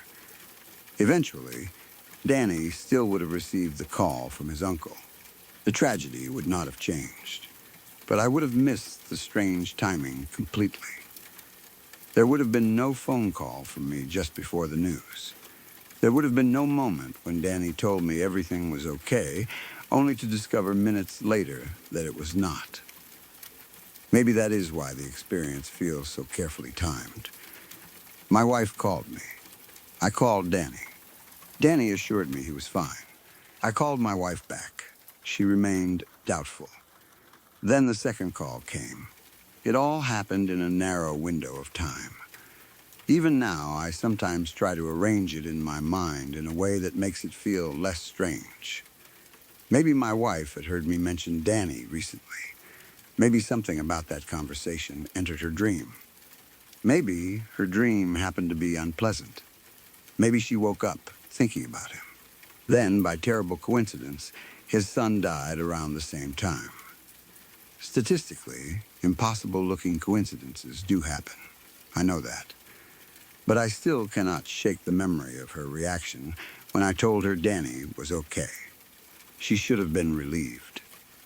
Instead, she sounded unconvinced. It was as if whatever feeling had woken her had not gone away. I had given her the answer she wanted. I had checked on him. He was fine. His family was fine. But she did not accept it. Then, less than half an hour later, we learned why everything was not actually fine. I do not like turning someone's death into a ghost story or a supernatural story. That is not what I am trying to do. A real person died. A real family suffered an unimaginable loss. That deserves more respect than treating the tragedy as entertainment. But the circumstances surrounding that day are still something I cannot fully understand. I can only tell the story as it happened from my point of view. My ex-wife had a dream. She could not remember it. She woke with a powerful feeling that something was wrong with my friend Danny or his family. She called me during a time when she normally never called. She told me to check on him. I did. Danny told me everyone was okay. My wife did not believe it. And within about 30 minutes, Danny received a phone call telling him that his son had taken his own life. That is all I know. Maybe it was coincidence. Maybe the human mind picks up on things we do not consciously understand. Maybe there are connections between people that we cannot explain. Or maybe there are some experiences that simply do not come with answers. I stopped trying to decide exactly what I believe happened. I only know how it felt. At first, it was a strange phone call from my wife. Then, it was a mildly amusing conversation with a friend. Then it became something neither of us could ever laugh about again. There is one moment from that day that I still think about more than the others. It is the moment when I called my wife back and told her Danny was fine. I remember expecting the conversation to end there. I had done what she asked. There was no emergency. Everything was okay. But she did not sound relieved. She sounded doubtful. At the time, I thought she was simply shaken by her dream. Later, after I heard what happened, that reaction took on a completely different meaning. I will never know what she dreamed. She never remembered. Maybe that makes the whole thing even stranger. There was no clear vision she could describe afterward. No prediction. No specific warning. Just a feeling strong enough to wake her. A feeling strong enough to make her call me. A feeling strong enough to make her doubt me even after I told her there was nothing wrong. And then the phone rang at Danny's house. This time, it was his uncle calling from Florida. After that call, nothing was fine anymore. I have a few stories that still scare me when I think about them, but this one is different from most scary stories people tell. There was no ghost, no strange creature, and nothing supernatural that I can prove. The thing that frightens me is my own mind, and what it is capable of doing when it is pushed too far. I do not always know how other people will react when I talk about this, because they were not inside my head when it happened. They did not experience the same dreams or feel the same panic. To someone else, it might sound like nothing more than trauma mixed with nightmares.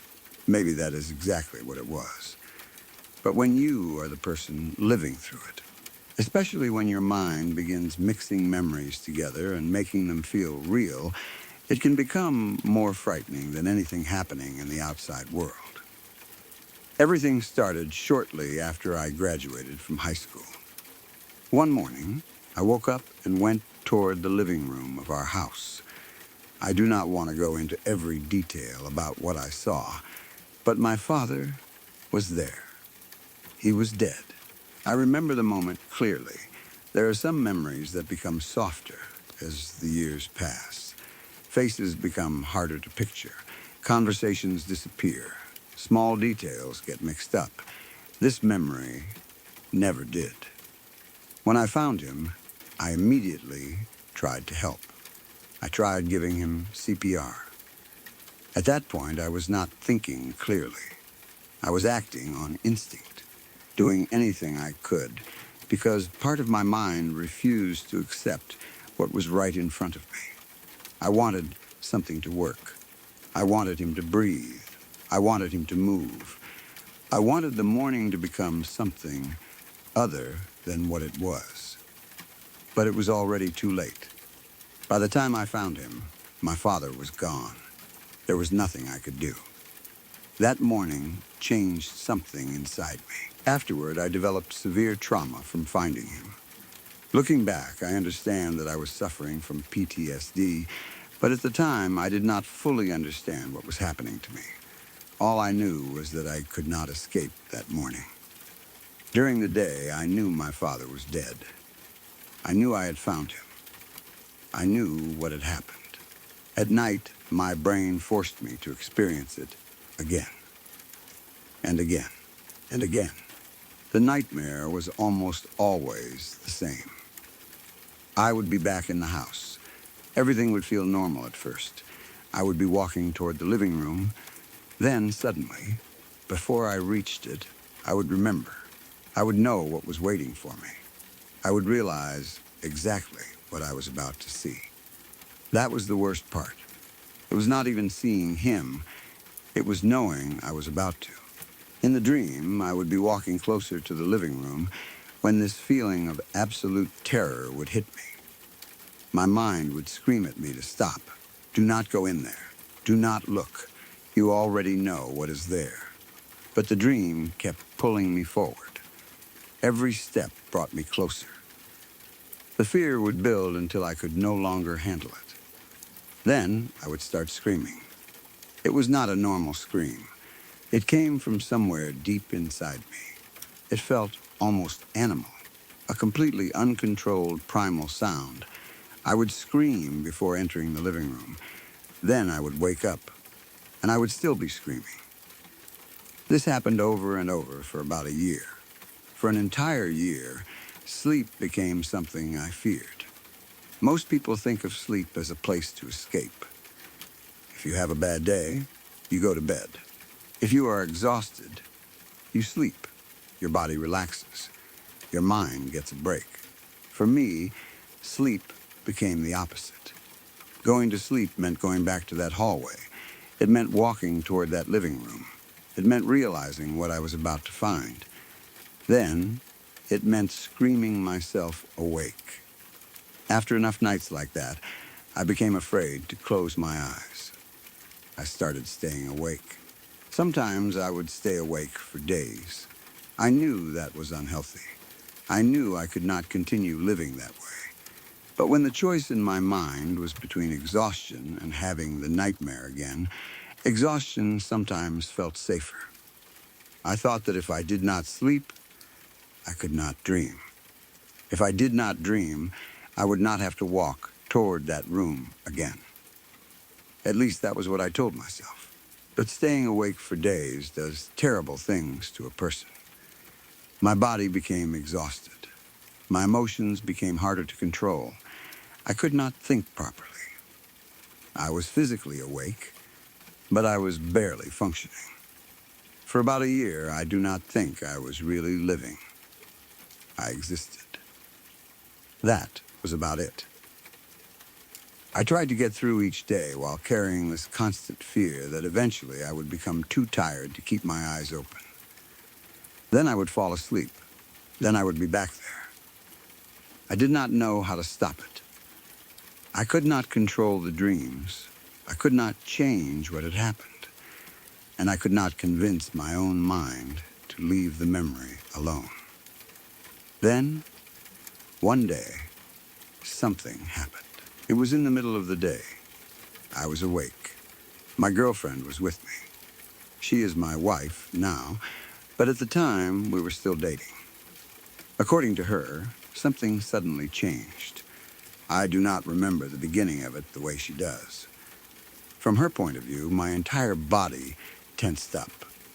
She said it looked almost like I was having some kind of seizure, and it did not last for a few seconds.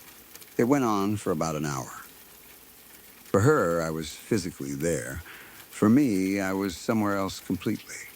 Inside my mind, I was back on that morning again.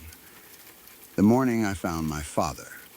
Only this time, it was not one nightmare. It was like being trapped inside a loop. I kept reliving the same moment. I would be moving toward the living room. Then I would realize what was about to happen. The fear would hit me. I would stop myself. Then I would scream. And somehow the whole thing would begin again. Over and over. I would approach the room. I would remember. I would panic. I would scream. Then I would be back. Before it happened. I do not know how many times my mind forced me through that cycle during that hour. It felt endless. The strange part is that according to my girlfriend, I was screaming in real life too. The same scream from my nightmares. That raw, primal scream. From her point of view, my body was tense, and I was making these terrible sounds. From my point of view, I was desperately trying to avoid walking into the living room. Again and again, I stopped myself. I could not face what was there. I already knew what I would see. I had seen it in real life. I had dreamed about it hundreds of times. Still, I could not make myself go forward. My mind kept returning me to the same moment. Eventually, something changed. I do not know why. Maybe some part of me finally became too exhausted to keep fighting it. Maybe my brain had been trying to force me to do this for a year. Maybe I simply had no other choice. But finally, instead of stopping myself, I let myself enter the living room. I let the memory continue. I looked, and there was my father's body. Exactly what I had spent a year trying not to see in my dreams. I faced it. I did not stop myself before the doorway. I did not wake up before seeing him. I did not escape. I went into the room. Then the episode ended. When I finally came out of whatever state I had been in, I was back with my girlfriend. I had no real explanation for what had just happened. Neither did she. But something inside me had changed. That night, I slept.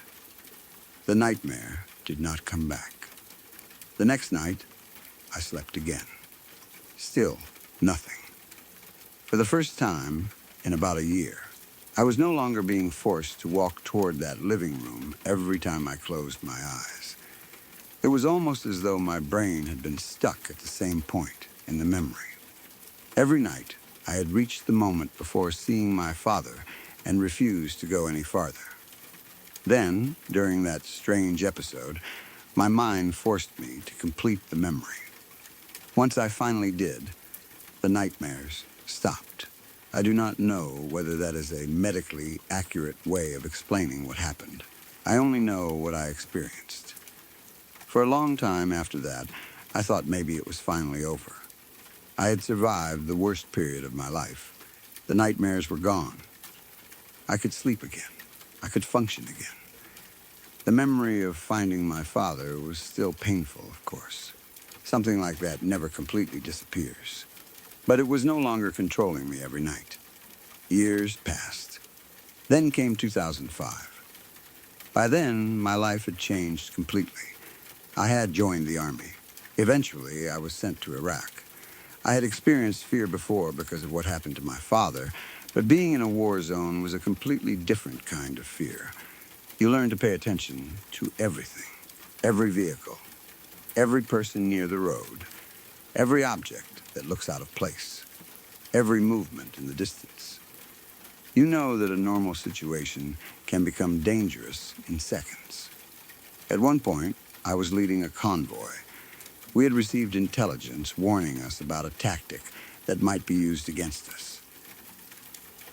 According to the information we had, enemy fighters might send children into the road in front of military convoys. The idea was simple and horrible. The child would cause the convoy to stop. Once the vehicle stopped moving, the convoy could be ambushed. Knowing that put everyone in an impossible position. A child running into the road should make any normal person stop. Your instincts tell you to protect the child. But in that environment, stopping the convoy could mean putting everyone around you in danger. We had orders regarding anyone blocking the path of the convoy. If someone got in the way and represented a possible ambush situation, we were supposed to keep moving. That meant there was a possibility that we might have to drive through someone. I understood the order. I understood the reason for it. But understanding something and actually being able to do it are very different things. During one convoy, while I was driving, a child suddenly ran out into the road. He was roughly 300 meters in front of my vehicle. The second I saw him, I froze. All the warnings came back to me. This could be the exact situation we had been told about. The child might have been sent there deliberately. There could have been people waiting nearby for us to stop. I knew what my orders were. But I was looking at a kid. In that moment, I was being forced to think about a decision that no person should ever want to make. Do I stop and risk the convoy? Or do I keep driving and risk killing a child? My truck chief started screaming at me. He told me to floor it. Keep going. Do not stop. I hesitated. Then I pressed the accelerator. The vehicle moved faster. We were heading straight toward the child. I remember the feeling in my stomach. I remember hoping he would move. I remember knowing that, if he did not, I was going to have to live with whatever happened next. The distance closed. Then, at the last possible second, the kid moved out of the way. He dodged the vehicle. We passed him. The convoy kept moving. Physically, everyone was safe. The child was alive. We had not stopped. There was no ambush. The situation was over. But mentally, I was not okay. Even though I had not actually hit the child, I could not stop thinking about the choice I had made. I had accelerated toward him. I understood why. I knew I was following orders. I knew there could have been soldiers behind me whose lives depended on the convoy continuing to move. But none of that made the moral weight disappear. When we eventually reached the next forward operating base, I tried to get some sleep. I was exhausted. But my mind kept replaying what had happened. What if the child had not moved? Would I really have hit him? Would I have stopped at the last second? Would stopping have caused an ambush? Would people have died because of me? There was no good answer. I kept thinking about the kid. Eventually, I fell asleep. That was when the nightmare began. At first, I was back in the convoy. I was driving. Everything happened again. The road, the vehicle, the child suddenly running out in front of me. But this time, the dream changed what had happened. In the dream, the child did not move. I kept driving. I hit him. The truck went over him. Then, I stopped. I remember feeling absolute horror. In the dream, I had done the thing I had been terrified of doing in real life. I got out of the truck because I needed to see what I had done. I needed to check the body. I began walking toward the back of the vehicle. Then, something strange happened. As I moved around the truck, I felt a familiar sensation. It was the same dread I had experienced years earlier. The feeling I used to get while walking toward my living room in those old nightmares. Suddenly, part of me understood what was happening. Somewhere inside the dream, I remembered the dreams about my father. I knew this feeling. I knew this fear. But I tried to reassure myself. This is not the same. I told myself that. This is different. I am in Iraq. I am behind a military vehicle. I am going to see the child. I am not walking into my old living room. My father is not here. The old nightmare is over. I continued walking. Then I came around the back of the truck, and instead of seeing the child, I saw my father. His dead body was lying there. The two memories had become one. The horror of what happened when I was young and the fear of what could have happened that day in Iraq had somehow connected inside my mind. The second I saw my father, something inside me broke. The primal scream came back. The same scream from all those years earlier. The same sound I had made in my nightmares. The same sound my wife had heard during that strange hour-long episode. I screamed. Then I woke up. But this time, I did not wake up safely in bed. I woke up running. Actually running.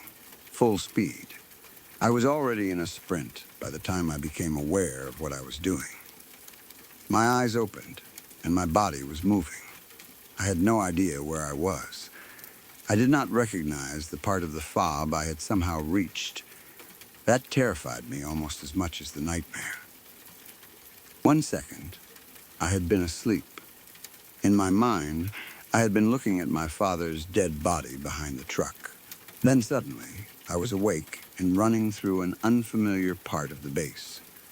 I do not know exactly how far I had gone while still asleep or half asleep. I do not know how long I had been running before I became fully conscious. I only know that when I woke up mentally, my body was already at a full sprint. For a moment, I had no idea what was happening. My heart was racing. My body was flooded with adrenaline. I was somewhere I did not immediately recognize, and the terror from the dream was still inside me. Eventually, I realized where I was and what had happened. The old nightmare had returned. But it had changed. My brain had taken two completely different traumatic experiences and connected them. My father's death, the child in the road. Years apart, different countries, different circumstances. But inside the nightmare, they became the same fear. That feeling of approaching something I did not want to see. That knowledge that something terrible was waiting just out of view. The dread of walking around a corner and discovering a body. My mind had found the connection. And once it did, everything came back. Thankfully, I have not experienced those nightmares again since then. At least not in the same way. I am grateful for that. But the fear has never completely left me. Not the fear of my father. Not the fear of the child. The fear of my own mind. That is what scares me. I know what my brain can do. I know it can take a memory from years earlier and suddenly bring it back. without warning. I know it can create a dream so powerful that my body responds as though the event is actually happening. I know I can scream in the real world because of something happening entirely inside my head. I know I can wake up already running. That knowledge stays with you. Sometimes I wonder what other memories are buried inside me. What other connection could my brain make one day? What sound, smell, place, or experience might unlock something I thought I had already dealt with? That is the frightening part. You cannot always run away from your own mind. You can leave a house. You can leave a country. You can change jobs. You can grow older. You can build a new life. But your memories come with you. The morning I found my father did not stay inside that house. Years later, it followed me to Iraq. I thought I had dealt with it. I thought that strange episode with my girlfriend had somehow ended the cycle. For years, it seemed like it had. Then, one difficult day was enough to open the door again. My brain took me back. Not to the living room this time. To the road. To the truck. To the child. Then around the back of the vehicle. And there was my father waiting for me again. Sometimes I think about how strange the mind is. In reality, my father and that child had nothing to do with each other. The child survived. My father did not. One event happened shortly after high school. The other happened years later during war. But my brain connected them through fear, through guilt, through the feeling of approaching a body and not wanting to see what was there. That was enough. I sometimes wonder whether the original nightmares stopped because I finally forced myself to face what I had been avoiding. For a year, every dream ended before I entered the living room. Then, during that daytime breakdown, I finally went inside. After that, the dreams stopped. Maybe my mind needed to complete the memory. Then Iraq gave it something new, a new fear, a new body I was afraid I might see. So the old pattern returned. Again, I was approaching something terrible. Again, I knew I did not want to look. Again, I felt that same dread. And my mind replaced one body with another. I cannot say exactly why. I am not a psychologist. I only know what happened to me. To some people, this might not sound like a scary story. There is no supernatural ending. There is no mysterious figure standing at the end of a hallway. No unexplained footsteps. No haunted house. But I think it is terrifying. I think it is terrifying that your own brain can trap you inside the worst moment of your life. I think it is terrifying that a dream can make you afraid to sleep for days. I think it is terrifying that years later, when you believe you are finally safe from that memory, your mind can suddenly find a new way to bring it back. And I think it is terrifying to wake up at a full sprint with no idea where you are. Because, somewhere between sleeping and waking, your brain decided you needed to run. I am lucky in many ways. I survived Iraq. The child survived that encounter. The convoy made it through safely. I eventually stopped having the nightmares. I grew older. The girlfriend who witnessed me during the worst part of my trauma became my wife. Life continued, but I still live with the knowledge of what happened. I know that somewhere inside me is a part of my mind capable of recreating those moments with enough force to control my body. Maybe those nightmares are gone forever. I hope they are. I have not experienced them again. Still, there is always a small part of me that wonders. Sometimes, before falling asleep, I think about that living room. I think about the convoy. I think about walking around the back of that truck. And I wonder whether one night I will close my eyes and find myself back there. Not because I believe in ghosts, not because I think my father is haunting me, but because I know something much more frightening, My mind remembers the way back. When I was young, probably somewhere between 8 and 11 years old, my older sister used to babysit me whenever our parents went out. She was 7 years older than I was, so by that point, she was old enough that my parents trusted her to stay home with me for a few hours. At the time, my sister smoked a lot. Of course, my parents did not allow her to smoke inside the house, so whenever she wanted a cigarette, she had to go outside.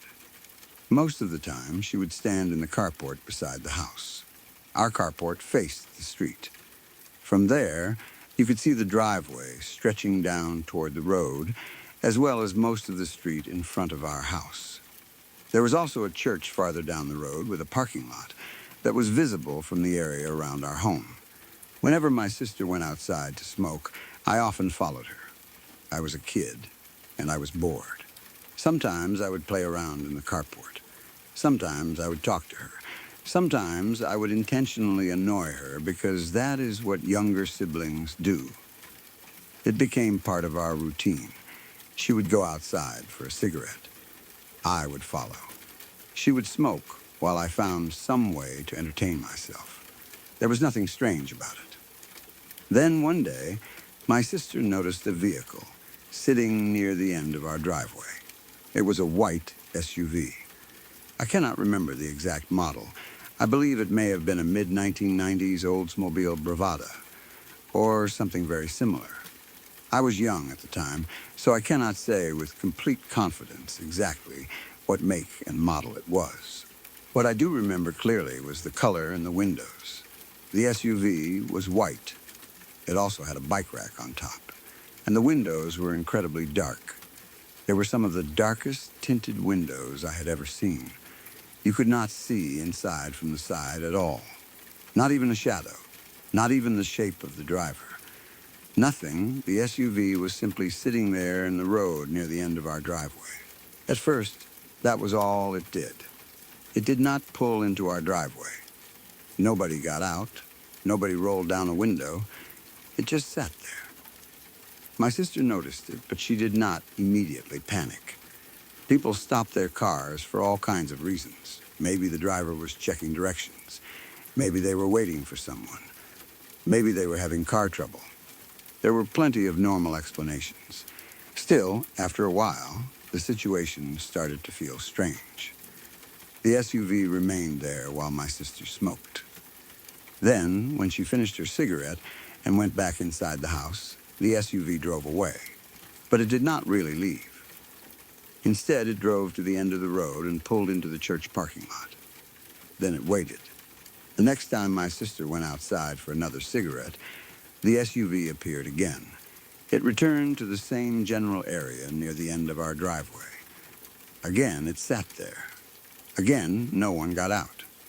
Again, the windows were too dark to see who was inside. Then, when my sister went back into the house, the vehicle moved away.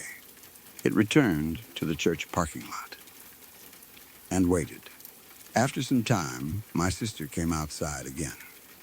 The SUV returned. The same thing happened over and over. My sister would step outside.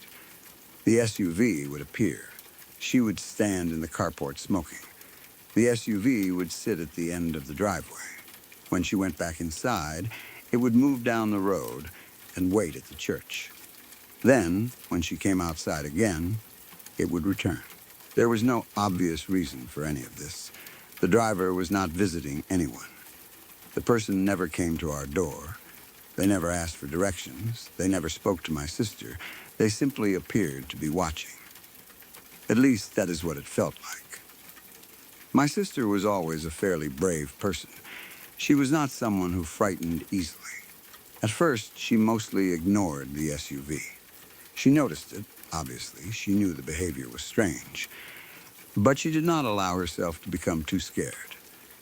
Maybe she believed there was an innocent explanation. Maybe she thought whoever was driving would eventually get bored and disappear. Maybe she simply refused to give the person the satisfaction of knowing they were making her uncomfortable. Whatever the reason, she continued going outside to smoke. The SUV continued appearing. Then something happened that made the situation much harder to ignore. The next day, our parents went out again. My sister was babysitting me just like before. At some point, she went outside for a cigarette, and the white SUV came back. That changed things. One strange day could be coincidence. 2 days was different. The driver had returned to our street.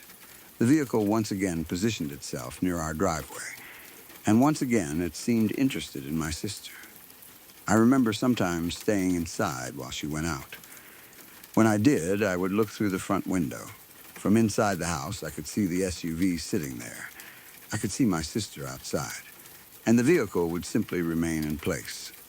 Watching, at least, that was the only explanation that made sense to me. I could never see the driver because of the dark windows. That made it worse. If the windows had been clear, maybe we could have seen an ordinary person sitting behind the wheel. Maybe we would have recognized a neighbor. Maybe we would have seen someone looking at a map or talking on a phone. But we could see nothing.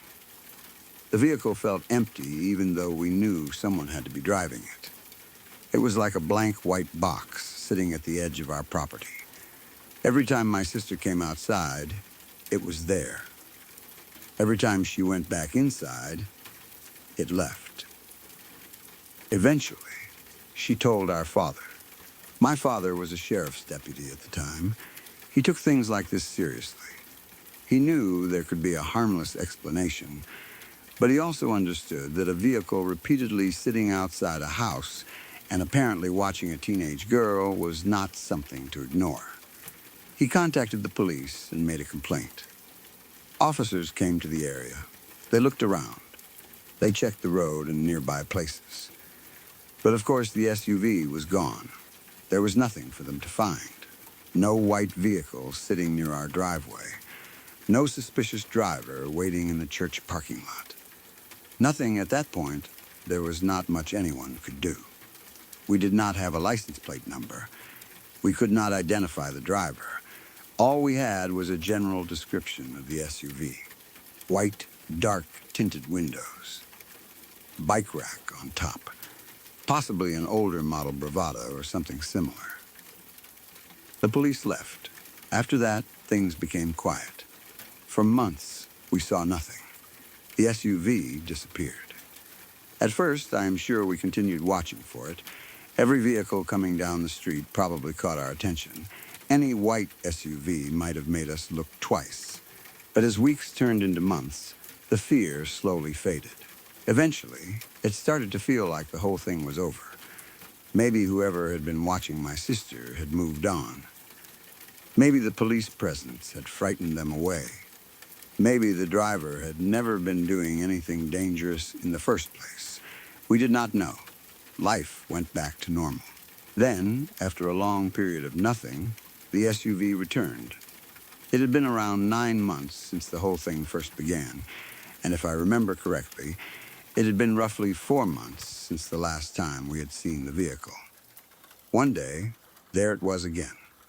The same white SUV. The same dark windows. The same bike rack. The same behavior. It returned to the end of our driveway. After that, seeing it became a regular occurrence again. That was when the situation became truly unsettling. It was difficult to explain the SUV away as coincidence anymore. Someone was repeatedly coming to our street. Someone appeared to know when my sister was outside.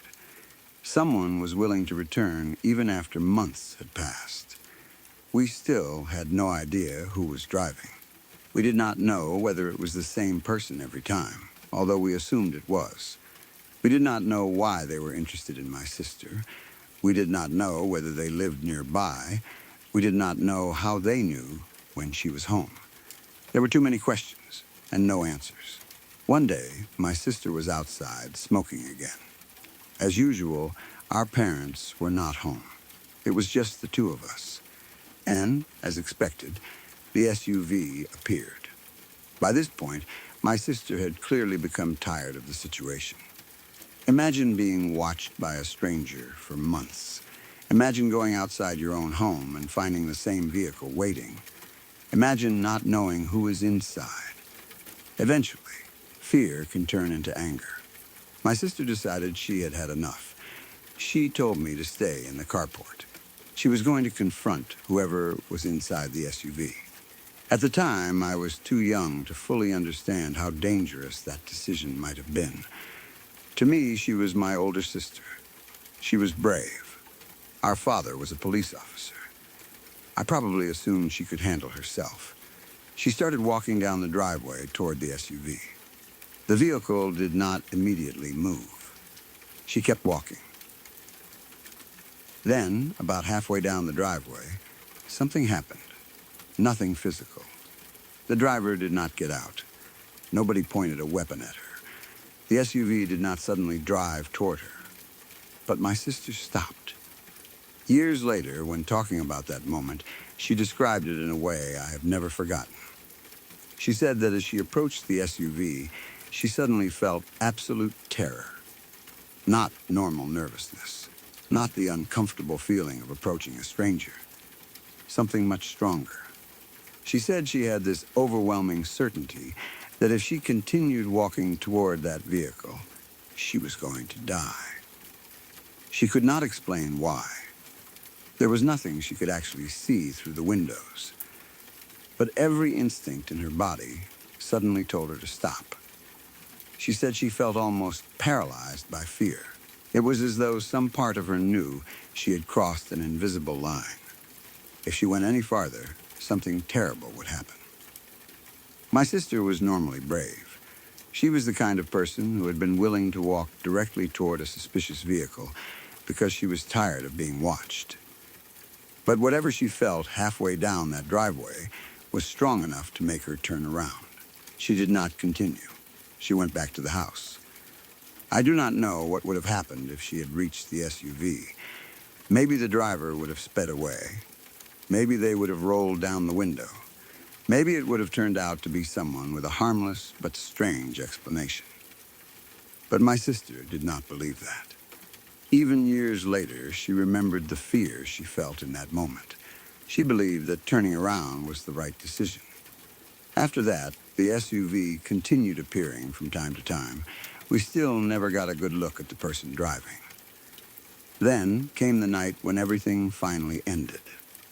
Our family car had been taken to a repair shop for some kind of mechanical problem. Because we did not have a vehicle available, the entire family was stuck at home for the night. That meant both of our parents were there. We had to order food for delivery because we could not easily go anywhere. It was just a normal evening at home. At some point, my sister went outside for another cigarette. As usual, I followed her into the carport. We stood outside together. Then, eventually, the white SUV appeared. There it was again, the same vehicle that had been watching her for months. But this time, something was different. Our father was home. My sister immediately told me to go inside and get him. I ran into the house. I told my father that the SUV was back. He did not waste time. Remember, my father was a sheriff's deputy. He knew the history. He knew about the complaints. He knew this vehicle had been repeatedly appearing near our home. He also knew that the driver always seemed to disappear before police could arrive. This time, my father had the chance to see it himself. He got his gun. Then he went outside. He began walking quickly down the driveway toward the SUV. His gun was in his hand. He was not pointing it directly at the vehicle. He was not aiming at the driver. But he was clearly armed. And he was clearly approaching. The reaction from the SUV was immediate. The driver hit the gas. The vehicle accelerated hard down the road. It did not casually pull away. It fled. The SUV sped toward the nearby highway and peeled out as it turned onto the larger road. My father watched carefully as it escaped. Because of his training as a police officer, he paid attention to details. He noted the approximate year. the make and model, the color, the bike rack, the dark windows, anything that could help identify the vehicle later. But then, he noticed something else. Something that to me is still the scariest detail in the entire story. The license plate had been covered with duct tape. That meant the driver did not want the plate to be seen. It could not be easily read or reported. That detail made the whole situation feel far more serious. Before that moment, there was always at least a small possibility that the driver had some strange but harmless reason for being there. Maybe they were socially awkward. Maybe they were waiting for someone in the area. Maybe we had misunderstood what they were doing. But why cover a license plate? Why repeatedly return to the same house? Why watch a teenage girl? Why leave whenever someone approached? Why disappear when police were called? And why suddenly speed away the moment an armed sheriff's deputy began walking toward the vehicle? None of those things felt innocent. The SUV disappeared that night. We never saw it again. Not once. After months of appearances, it simply stopped coming. My father's presence had apparently been enough. Maybe the driver realized that the family they had been watching included a law enforcement officer. Maybe they understood that the vehicle had now been seen clearly by someone trained to remember identifying details. Maybe they believed the risk of returning had become too high. Whatever the reason, they stayed away. To this day, we do not know who was driving that SUV. We do not know why they were watching my sister. We do not know whether they had been following her somewhere else. We do not know how they knew when she would be outside. That question has always bothered me. At first, I thought maybe the driver just happened to see her smoking one day, but the vehicle returned too many times. It appeared over a period of months. Even after disappearing for a long time, it came back again. Was the driver watching the house from somewhere we could not see? Did they live in the neighborhood? Did they know my sister's routine? Did they simply drive past often, waiting to see whether she was outside? We never found out. My sister does not seem particularly bothered by it anymore. These days, she mostly shrugs when the story comes up. She has moved on with her life. Maybe because nothing ultimately happened. It is easier for her to treat it as a strange memory. But I still think about it.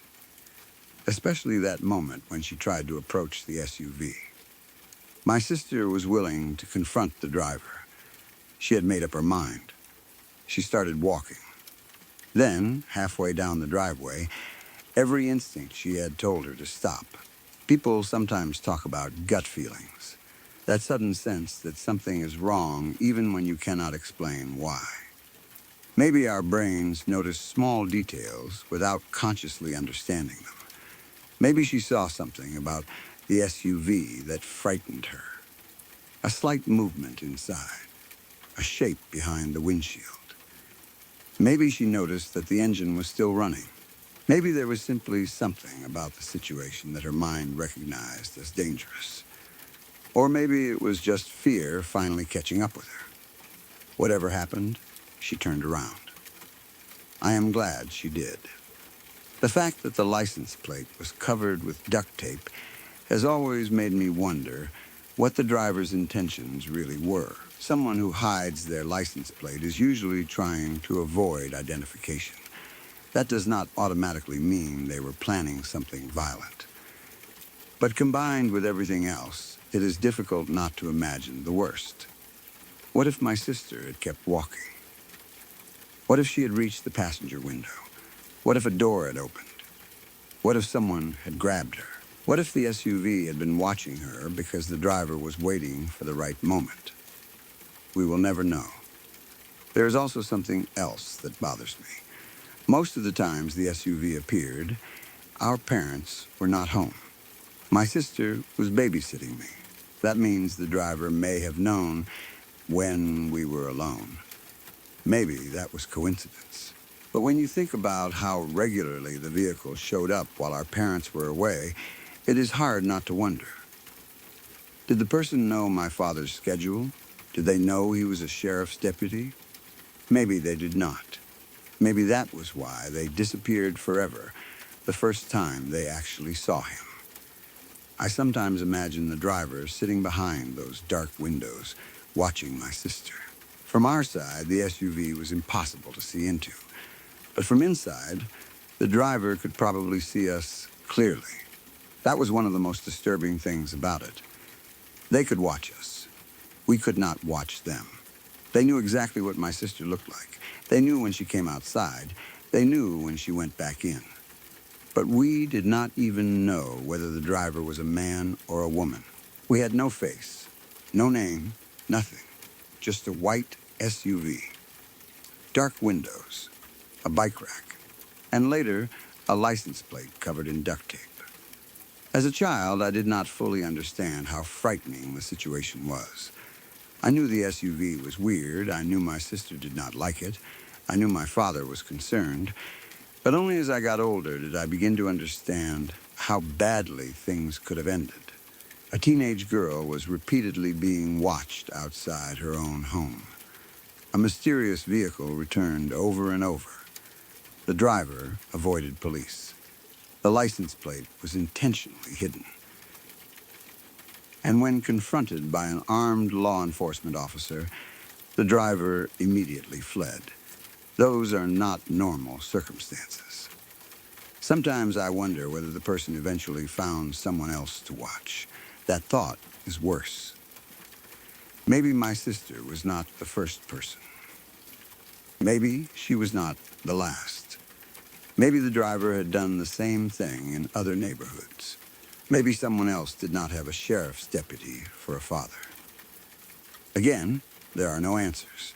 We never saw the SUV after that night. No one was arrested. As far as I know, my father never identified the vehicle or learned who owned it. The driver simply disappeared from our lives. But every time I see an older white SUV with heavily tinted windows, part of me still remembers that driveway. I remember my sister standing in the carport with a cigarette. I remember looking through the front window and seeing the vehicle sitting in the road. I remember how it would move away when she went inside, only to return when she came back out. I remember her walking toward it and suddenly turning around because something inside her was screaming that she was in danger. And I remember the final night. My sister telling me to get our father. My dad coming outside with his gun in his hand. The SUV suddenly accelerating away. And my father realizing, as he watched it disappear toward the highway, that someone had covered the license plate with duct tape. That was the last time we ever saw it. Maybe we were lucky. Maybe the driver never intended to do anything beyond watch. But I do not believe my sister will ever forget the fear she felt halfway down that driveway. For a few seconds, she believed with complete certainty that if she took another step toward that SUV, she was going to die. She listened to that feeling. She turned around. And because the vehicle disappeared forever before we learned who was inside, we will never know whether that feeling saved her life. When my sister and I were younger, we lived in a house that was much older than most of the other homes in the area. The house itself had been built sometime in the 1800s, and because of its age, it already had a certain atmosphere around it. Even during the daytime, there were parts of the property that could feel strange if you thought about its history for too long. The most unusual thing about the house was the cemetery behind our yard. It was not a huge cemetery like the ones you see beside churches in big cities. It was much smaller and much older. Most of the graves dated back many generations, and many of them belonged to children.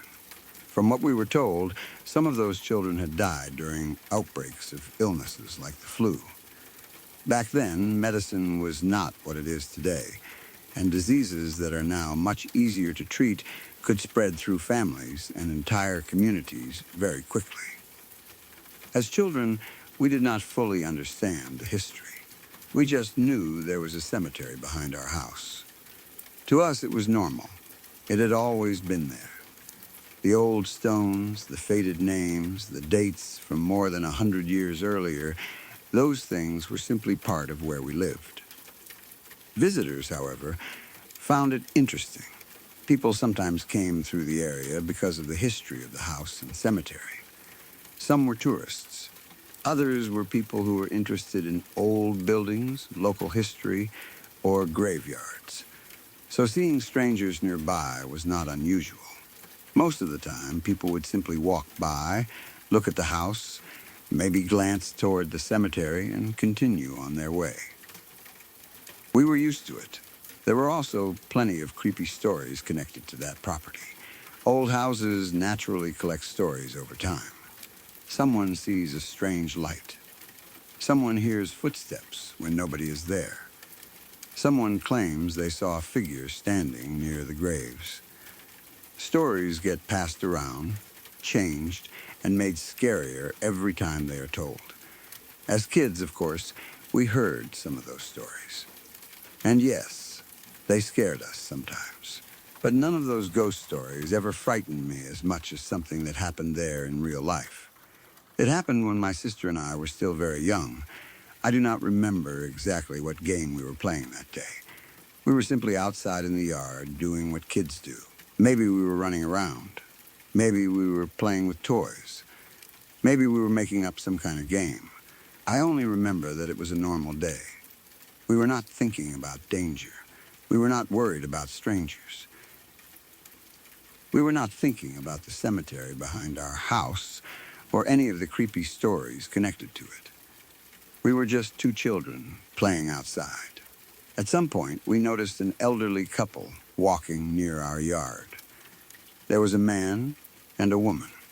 Because people sometimes came to see the old house or cemetery, their presence did not immediately seem strange. They looked like another couple passing through the area. There was nothing obviously frightening about them at first. They were older. They seemed harmless. That is the strange thing about real danger sometimes. It does not always look dangerous. It does not always arrive wearing a threatening expression. Sometimes it looks completely ordinary. At first, the couple just seemed interested in us. They started talking. I cannot remember every word they said, but I clearly remember that they became very interested in my sister. They wanted to know her name. They asked her again and again. At first, maybe we thought they were just being friendly. Adults sometimes talk to children. People ask simple questions. What is your name? How old are you? Do you live here? Usually, it means nothing. But something about the way this couple behaved felt wrong. They kept asking. They were persistent. They did not simply smile and move along. They kept trying to get my sister to answer. The more they talked, the closer they came. That was when we started becoming uncomfortable. We were only children, but children often notice when something feels wrong, even if they cannot explain why. We could not have given some detailed explanation.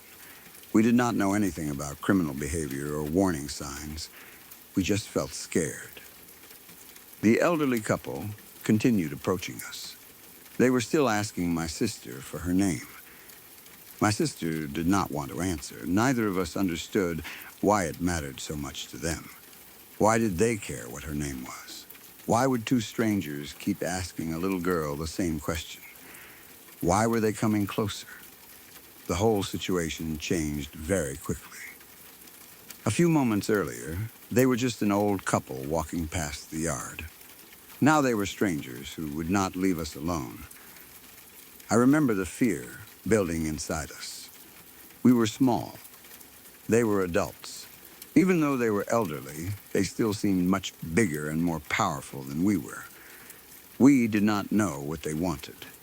We did not know whether they were going to come into the yard. We did not know if they were going to grab one of us. All we knew was that we wanted to get away.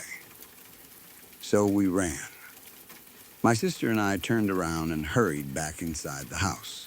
I remember how relieved I felt when we reached the door. The moment we were inside, we went to find our mother. We told her what had happened. We explained that an elderly couple had been outside. We told her they had been asking my sister for her name. We told her they kept approaching us and would not leave us alone. We were scared. I do not remember exactly how my mother reacted. She probably tried to calm us down. Maybe she looked outside. Maybe the couple was already gone.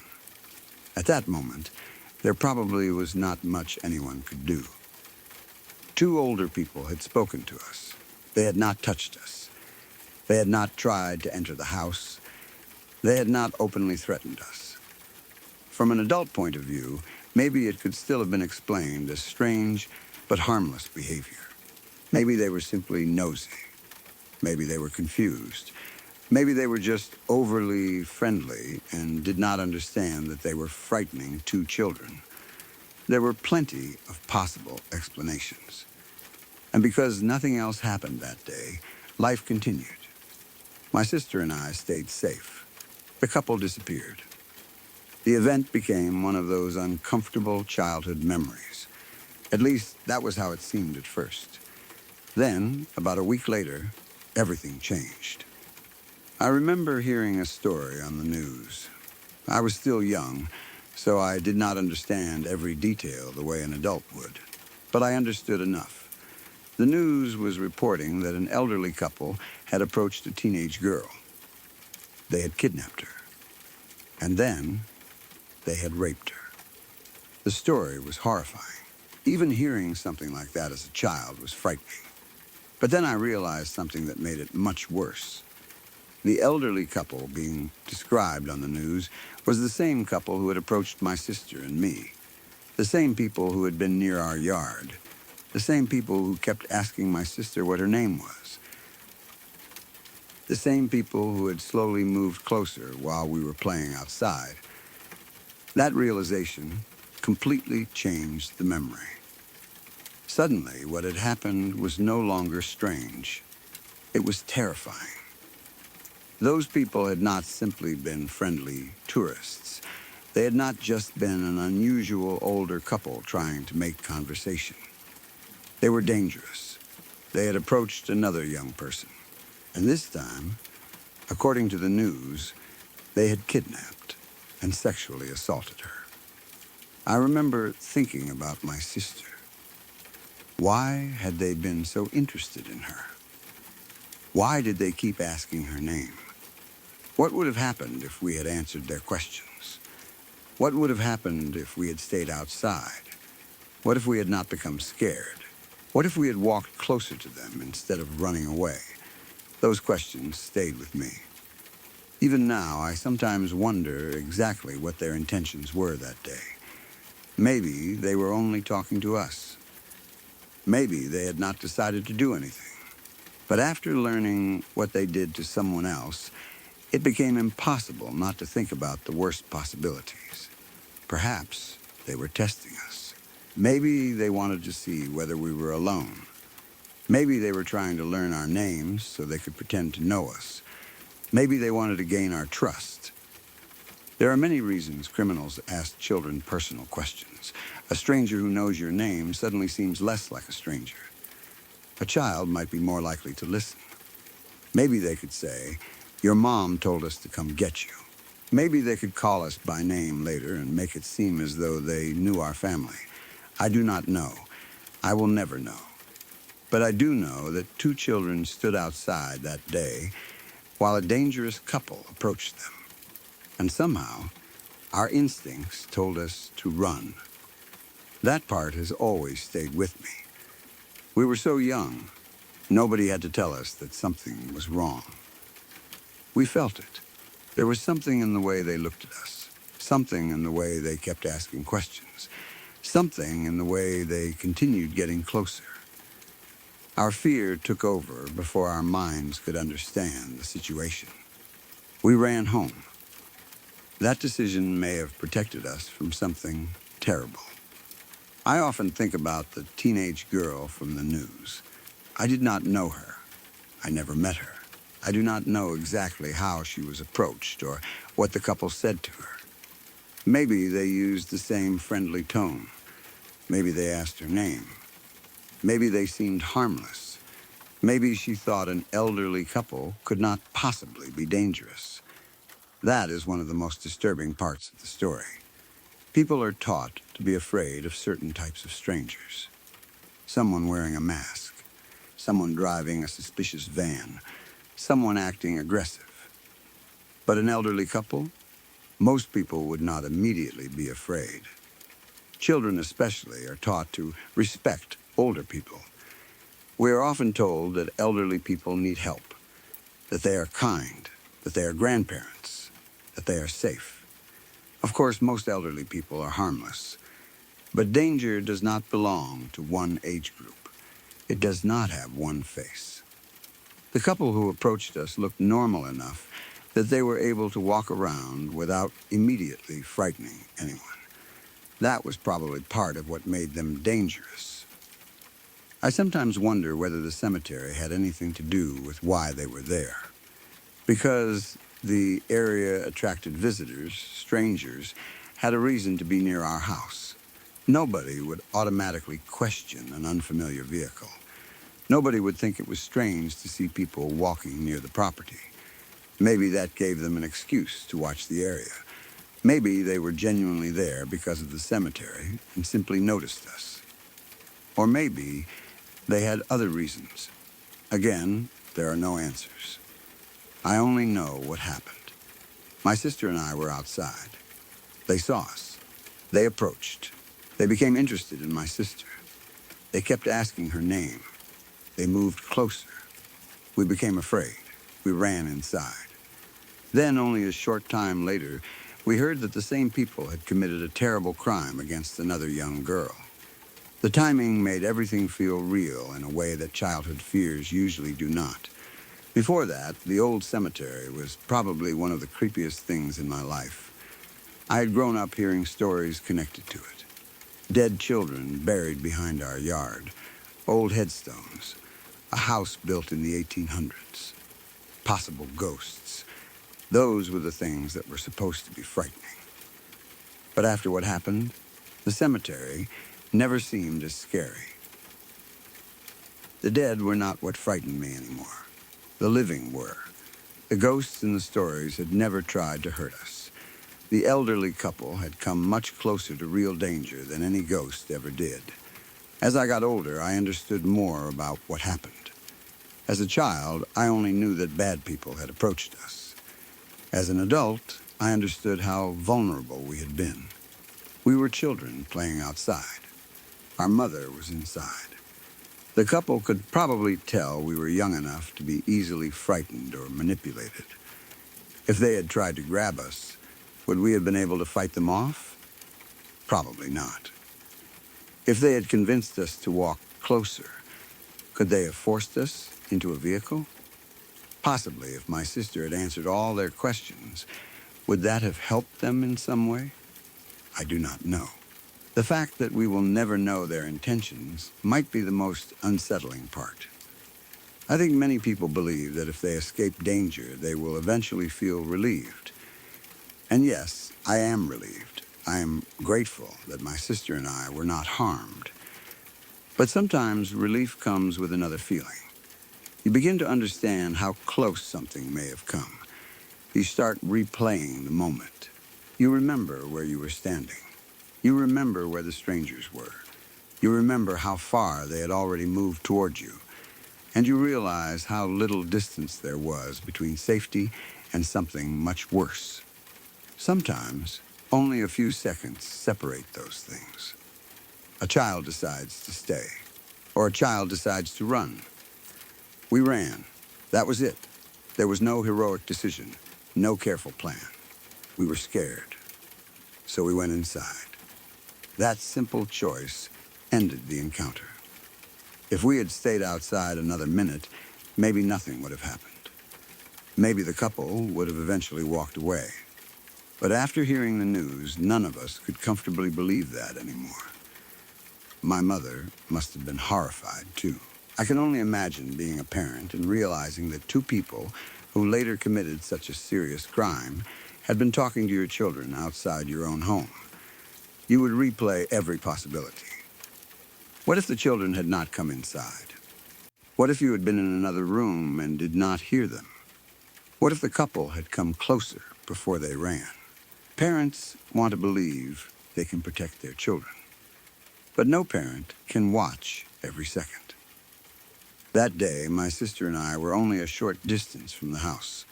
Still, danger managed to get close. For years, whenever I thought about the old property, that was the memory that came back. Not the cemetery, not the graves, not the ghost stories. I thought about that couple. I thought about how they looked like ordinary elderly people. I thought about how persistent they were. I thought about my sister refusing to give them what they wanted. And I thought about us running inside. Sometimes I wish I remembered more details. What clothes were they wearing? What exactly did they say? How close did they get? What expressions were on their faces? But maybe it is better that some details have faded. The important parts are still clear. We were outside. They approached us. They focused on my sister. They kept asking for her name. We became afraid. And we left. That is enough. I think what frightens me most now is how easy it is for dangerous people to appear harmless. If the couple had looked threatening, we would probably have run immediately. But because they were old, there was a moment when we did not know what to think. That hesitation is what dangerous people sometimes depend on. They rely on politeness. They rely on confusion. They rely on the fact that children are taught not to be rude to adults. They rely on people thinking, I am probably overreacting. Fortunately, we did not stay long enough to find out what they wanted. We trusted our fear. I have heard people say that children have good instincts about strangers. Maybe that is true. Maybe children notice things adults ignore. A tone of voice, a stare that lasts too long, a person standing too close, a question that feels too personal. We may not understand why those things are wrong, but we still feel uncomfortable. That was what happened to us. My sister and I could not explain the danger. We only felt it. Then the news confirmed that those people were capable of something terrible. To this day, I still think about how different the story could have been. Maybe the news report could have been about us. Maybe my sister could have disappeared. Maybe both of us could have been taken. Maybe my mother could have looked outside and found an empty yard. Those thoughts are difficult to sit with. But they are also why I remember the moment so clearly.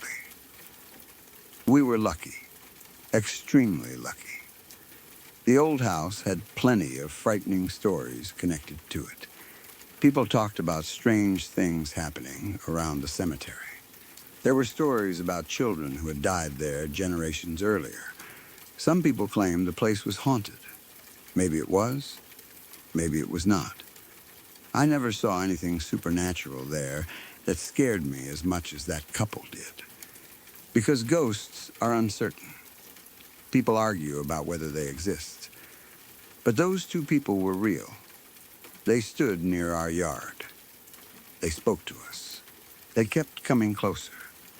And only a week later, we heard what they had done. That is why, when I think back on the creepiest thing that ever happened near that old house, I do not think about the cemetery. I do not think about the graves. I do not think about the stories of children who died from illness more than a century ago. I think about two living people walking toward us. Two people who looked harmless. Two people who kept asking my sister for her name. And I think about how we ran before we found out what they really wanted. About 2 years ago, I went through one of the worst breakups of my life. At the time, I thought I understood the person I had been with. I thought I knew who she was, how she felt about me. and what kind of person she was underneath all the stress and arguments that had started building between us. By the end of the relationship, I realized I had been wrong about a lot of things. The breakup itself was ugly. There was a lot of crying, a lot of anger. A lot of things were said that probably should never have been said. There were accusations, insults, old arguments dragged back into the open, and new problems appearing almost every day. It felt like the relationship was not simply ending. It felt like it was collapsing. The more distance I got from her, the more I started to notice things I had either ignored or refused to see while we were together. There had been a lot of lying. There had been emotional problems that were much more serious than I had realized. There was also a level of anger in her that I had never fully understood until the relationship began falling apart. I want to be fair about this. I was not perfect either. I made mistakes. I said things I regret. I probably handled certain arguments badly. When two people are hurting each other emotionally, it is rarely as simple as one person being completely innocent and the other being completely responsible for every bad thing that happened. But even accepting my own mistakes, I eventually had to face the fact that the relationship had become unhealthy. Very unhealthy. The strangest part was that she was the one who kept ending it. She dumped me more than once. The relationship became this exhausting cycle where one minute we were together and the next minute she was telling me it was over. Then, emotions would cool down. We would talk again. Maybe we would try to fix things. Then another argument would happen. And suddenly, once again, she did not want me anymore. At first, I fought against it. I wanted the relationship to survive. I wanted to believe that the problems could be fixed. But eventually, something inside me changed. After being told enough times that the relationship was over, I finally accepted it. I stopped fighting. I stopped trying to convince her to stay. I stopped trying to rescue something that seemed determined to destroy both of us. One day, I basically told her that if this was what she wanted, then it was time for her to go. That should have been the end. She had been the one ending the relationship. She had been the one pushing me away. But when I finally accepted the breakup, she became furious. It was as though she wanted to be the one who rejected me, but she could not handle the idea that I might actually move on. I do not know if she expected me to keep chasing her forever. Maybe she wanted me to beg. Maybe she wanted proof that she still had control over me. I honestly do not know. What I do know is that once I stopped trying to get her back, her anger became worse. Around 3 weeks after the main breakup, I started seeing someone else. The new relationship was completely different. It felt healthy, calm, normal.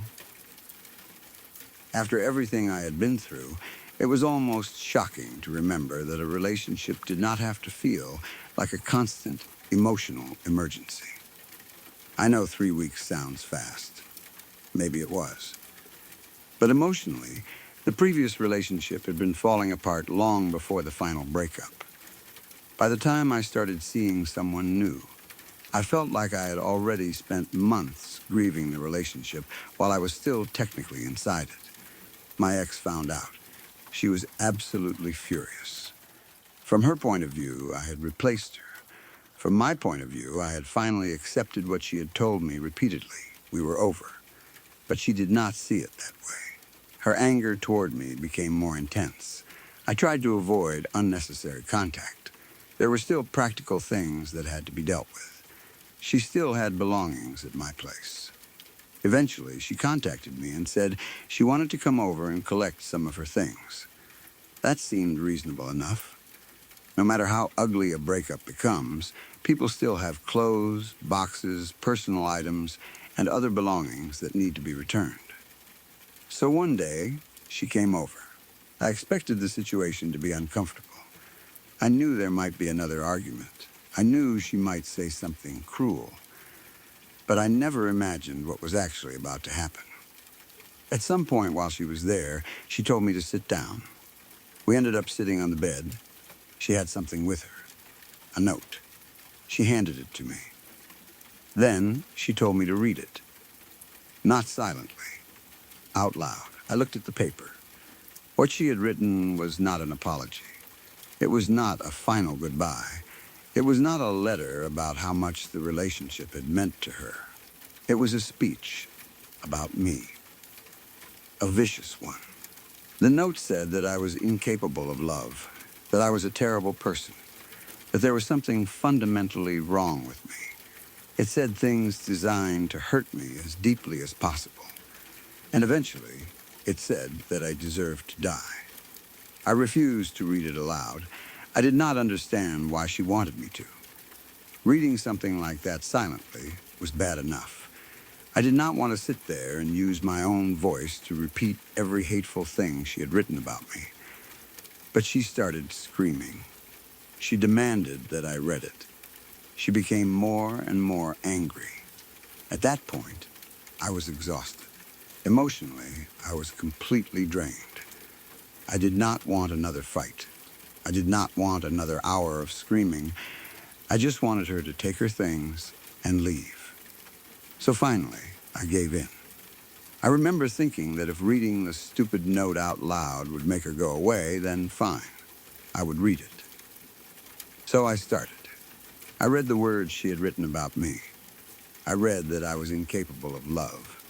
I read that I was a terrible person. I read the anger, the hatred, the accusation. I read every line. I read the part about how I deserved to die. Then I finished. For a moment, I thought maybe that was it. Maybe she had needed to hear me say the words for some reason. Maybe now she would leave.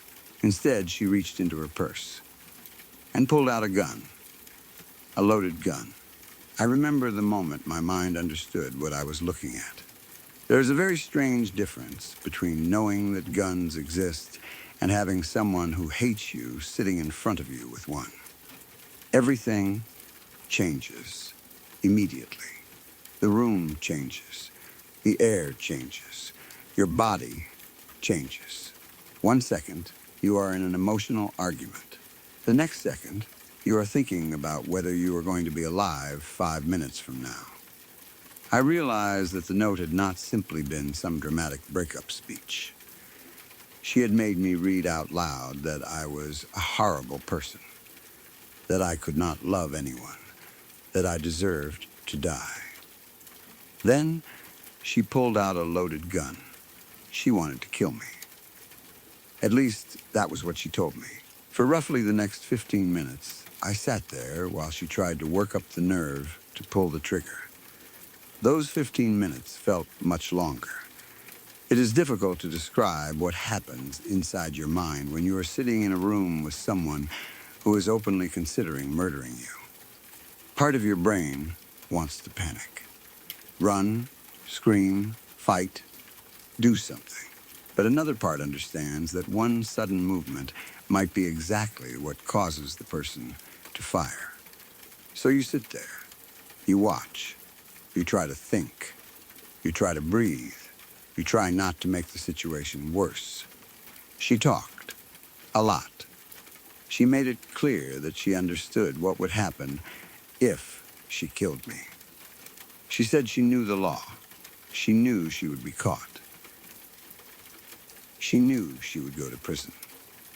She even talked about where she believed she would be sent. And she said she was fine with it. That was one of the most terrifying things she said. She was not claiming she thought she could get away with it. She was not pretending it would be an accident. She was telling me that she had already thought about the consequences. She knew prison was waiting for her. And in that moment, she claimed she did not care. Because according to her, if she killed me, at least I would no longer be on this planet. How do you respond to that? What do you say to someone who is looking at you with a loaded gun and telling you that spending years, or possibly the rest of their life in prison, is an acceptable price to pay for your death? I did not have some brilliant plan. I was not calm. I was terrified. I was trying very badly not to completely lose control. Tears were running down my face. I remember talking to her as carefully as I could. I told her she was not a killer. I kept repeating versions of the same idea. You do not have to do this. This is not who you are. You can leave. You can go live your life. You do not need me. I do not need you. This relationship is over, but your life is not over. I tried to separate the breakup from the rest of her future. I tried to make her understand that whatever she felt in that room would eventually pass. She could hate me. She could never speak to me again. She could tell everyone I was a terrible person. She could move across the country. She could start a new life. She could do anything she wanted. She just had to leave. I told her to live her life without me. That became the point I kept trying to return to. You do not need to kill me to remove me from your life. Just go. Walk away. Never come back. I think part of me was trying to remind her that there was still a world outside that room. There was a future after the breakup. There were other people, other relationships, other places to live, other things to do. At that moment, her entire world seemed to have narrowed down to me and her anger toward me. I needed her to see something beyond that. I needed her to believe that she could leave the room and still have a life. Because if she believed that, maybe I would still have one too. I also kept telling her that she was not a murderer. I do not know whether that was true. At that moment, I did not know anything anymore. But I needed her to believe it. I needed to give her another identity to hold on to. Not killer, not murderer, just a hurt, angry person who had not yet crossed the line. I was hoping that if I said it enough times, she would decide not to cross it. Those minutes were horrible. Every second felt unstable. I did not know whether something I said would calm her down or make her angrier. I did not know whether I should look at the gun or avoid looking at it. I did not know whether to keep talking or stop. I did not know if I should try to move. I did not know if I should attempt to grab the weapon. I did not. I stayed where I was. I kept talking. I cried. I tried to convince her that whatever she thought I had done to her, killing me would not fix it. Eventually, something changed. Maybe the anger started to fade. Maybe reality began returning. Maybe she realized she truly could not pull the trigger. I do not know. All I know is that after those 15 minutes, she did not shoot me. The gun did not go off. I was still alive. And somehow, the situation ended. The strangest part is how we parted. After everything that had just happened, we hugged. Even now, that sounds insane to me. I had just spent 15 minutes believing my ex might shoot me. She had told me that she knew she would go to prison and was willing to accept it as long as I was dead. And somehow, at the end of that encounter, we hugged goodbye. Traumatic situations do strange things to people. Maybe I hugged her because I was still trying to keep her calm. Maybe I was relieved. Maybe some part of me still cared about the person I thought she had been. Maybe I simply did not know what else to do. Then she left, and I was alive. For a long time afterward, I kept replaying that day in my mind. The note, her making me read it. The words, "You cannot love. You are terrible. You deserve to die." Then her hand going into the purse. The gun appearing. The realization that the situation had suddenly become real in a way no breakup argument should ever become real. Sometimes I think about how close I may have come to dying. 15 minutes is a long time to sit with a person holding a loaded weapon. There were hundreds of moments where things could have gone differently. She could have pulled the trigger immediately. She could have become more angry while I was talking. I could have said the wrong thing. I could have panicked and tried to run. I could have tried to grab the gun. Any one of those choices might have ended differently. Instead, I talked. She listened. Eventually, she left. I do not tell this story because I think I handled everything perfectly. I did not. I was terrified. I was crying. I was barely holding myself together. There was no heroic moment, no clever move. I was just trying to stay alive. And somehow, I did. Afterward, life continued. That is one of the strange things about surviving something intense. The next morning still comes. Bills still exist. People still go to work. Cars still drive down the street. You still have to eat. The world does not stop just because yours almost did. Eventually, more time passed. My relationship with a new person continued. My ex was no longer part of my daily life. The intensity faded. The immediate danger was gone. But the memory remained. Then, recently, I heard something about my ex. She had gotten engaged. She was with someone new. Apparently, a couple of months earlier, she had agreed to marry another man. When I heard the news, I did not know exactly how to feel. Part of me was surprised. Part of me was relieved. And part of me immediately remembered that day in the bedroom.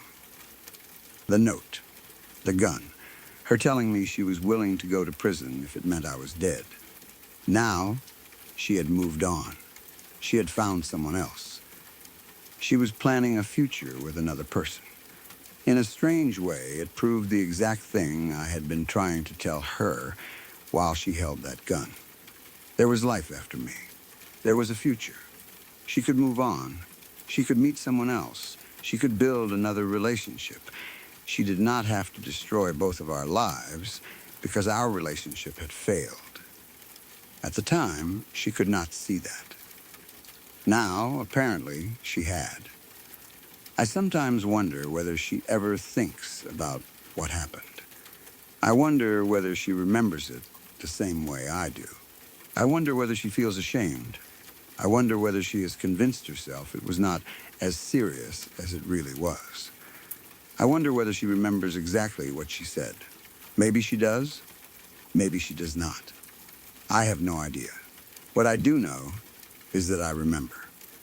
Very clearly. I remember sitting on that bed and reading a speech about why I deserved to die. I remember finishing the final words. I remember watching her reach into her purse. I remember seeing the gun. I remember the realization that she had not come over only to collect her belongings. At least, not in her mind. She had come prepared for something else. That detail still bothers me. The gun did not accidentally happen to be there. She brought it with her. She brought the note.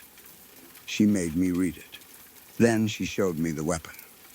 That sequence makes it difficult for me to think of the whole thing as a moment of sudden anger.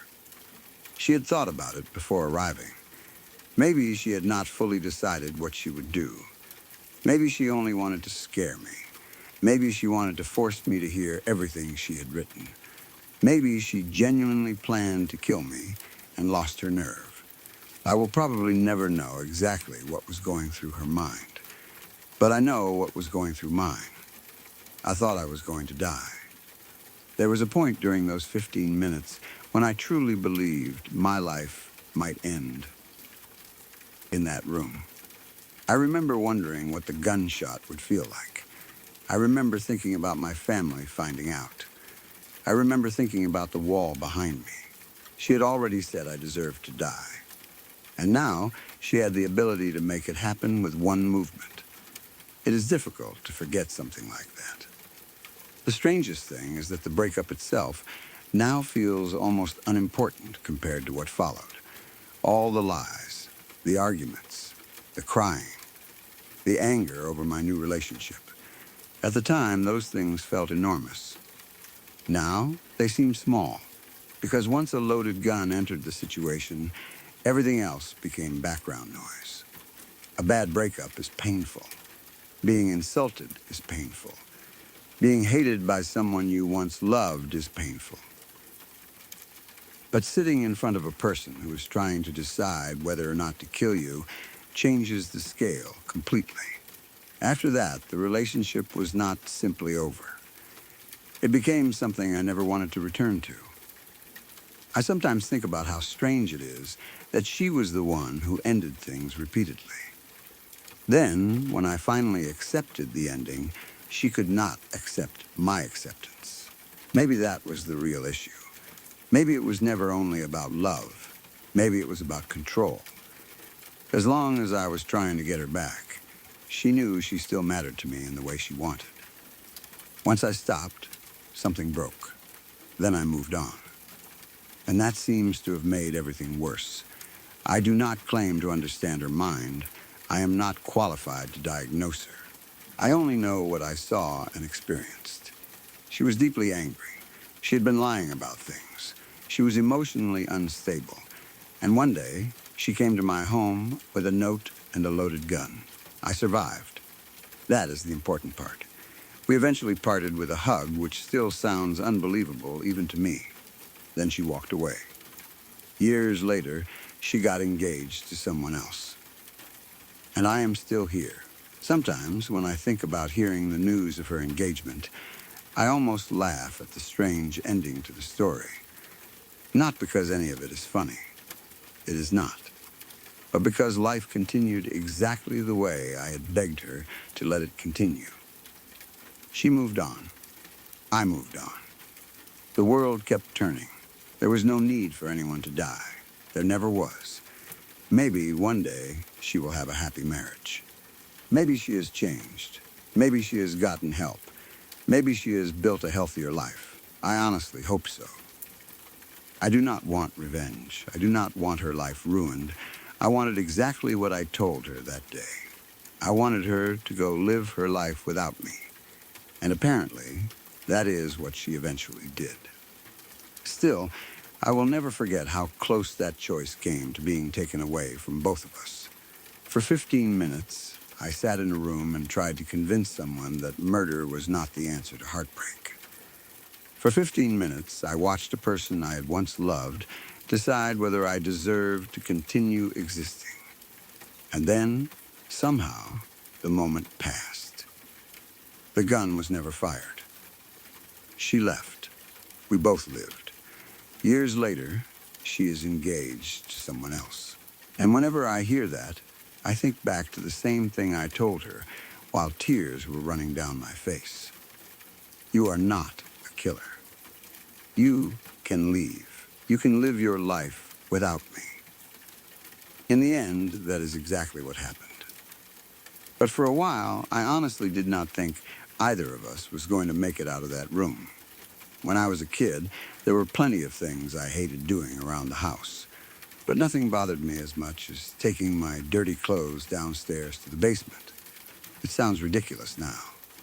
All I had to do was gather up my clothes, carry them down one flight of stairs, and drop them in a pile next to the washing machine so my mom could wash them later. That was it. The whole job probably took less than a minute. But to me, it felt like a journey into the worst place imaginable. Our basement was divided into different areas, and the side with the laundry machine was unfinished. It did not feel like the rest of the house. Upstairs, everything was familiar. There were normal walls, furniture, lights, carpet, family pictures, and all the usual things that made a house feel safe. The basement was different. It felt colder, darker, more empty.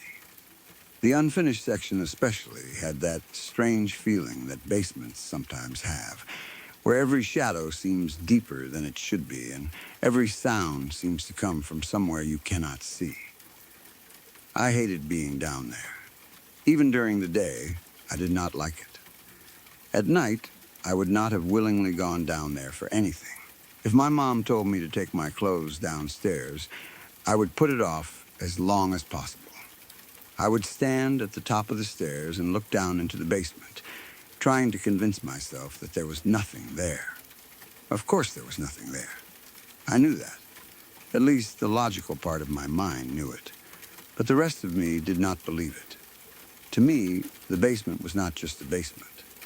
It was the setting for some of the worst nightmares I had as a child, and I had those nightmares again and again.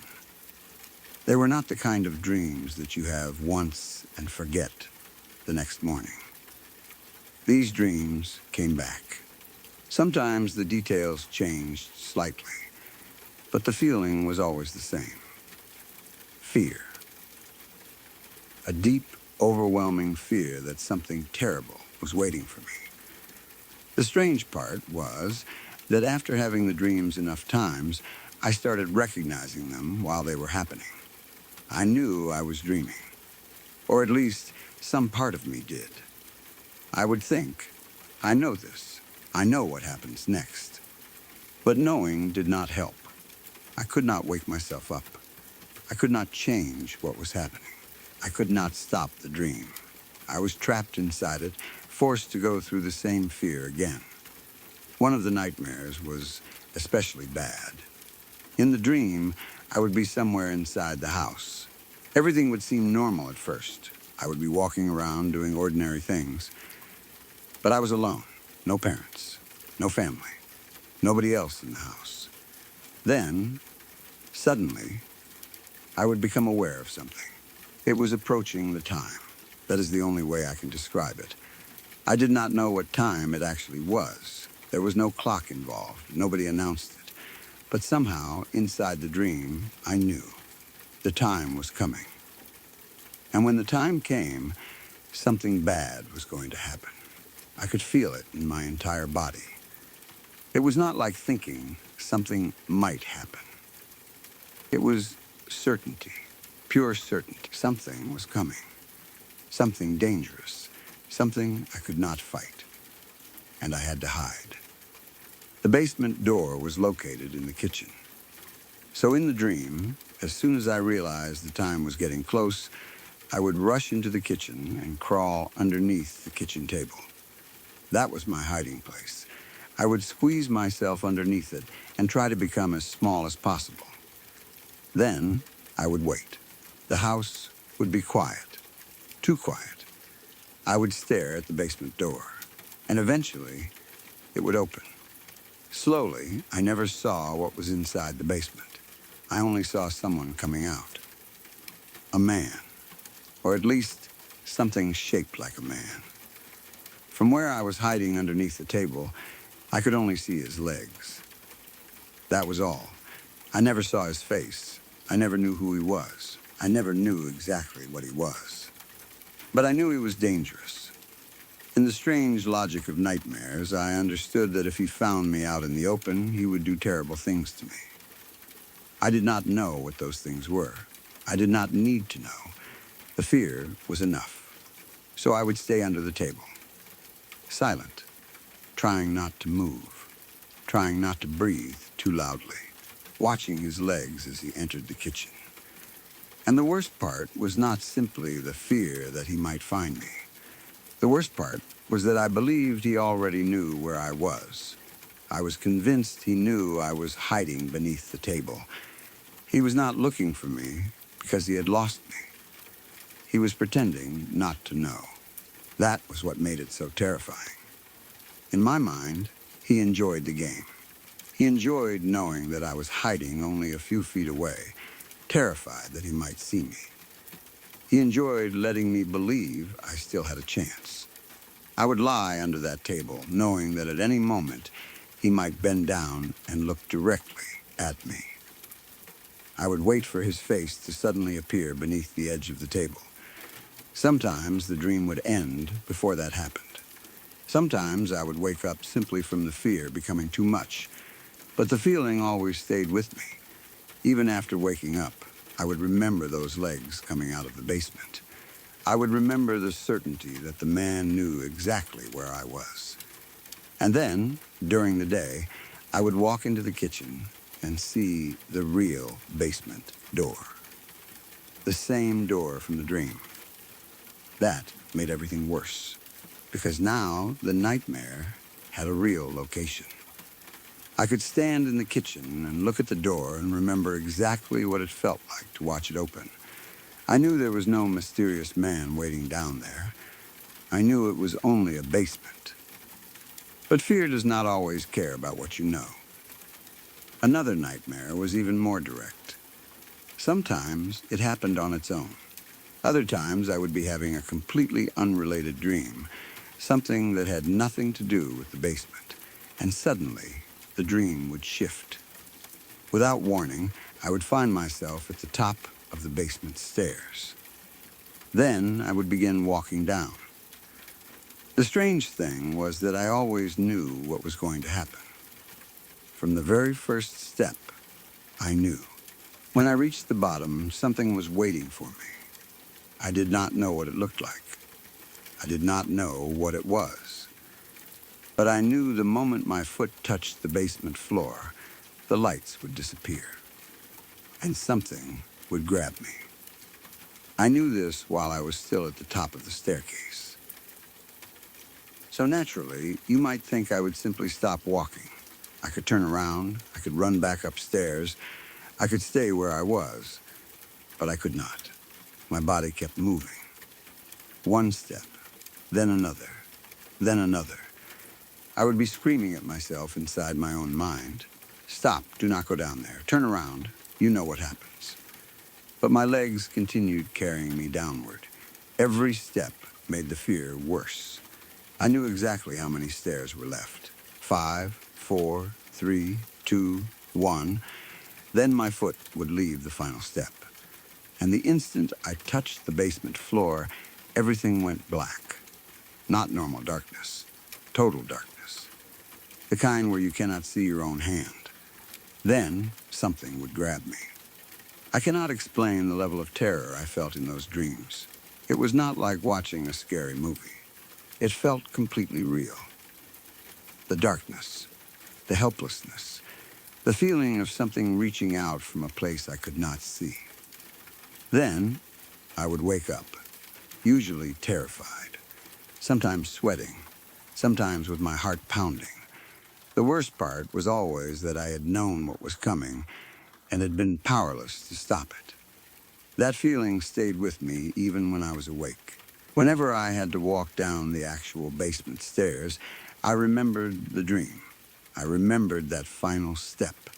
I remembered the darkness. I remembered being grabbed. There were other dreams, too. I do not remember every one of them now, but many took place in the basement, or had something to do with it. The basement became almost like a character in my childhood fears. It represented everything hidden, everything dark, everything that might be waiting just outside the light. I hated it. Completely, unfortunately, my fear of the basement did not change the fact that the washing machine was down there, and my mom still expected me to take my dirty clothes downstairs. Normally, I tried to do it as quickly as possible. I would grab the pile, open the basement door, turn on every light I could. Then I would hurry down. I would dump the clothes next to the washing machine. Then I would run back upstairs. Not walk. Run, I always ran up the stairs. Something about going up was almost worse than going down. When you are walking down into a basement, at least you can see what is in front of you. When you run back upstairs, your back is turned toward everything behind you.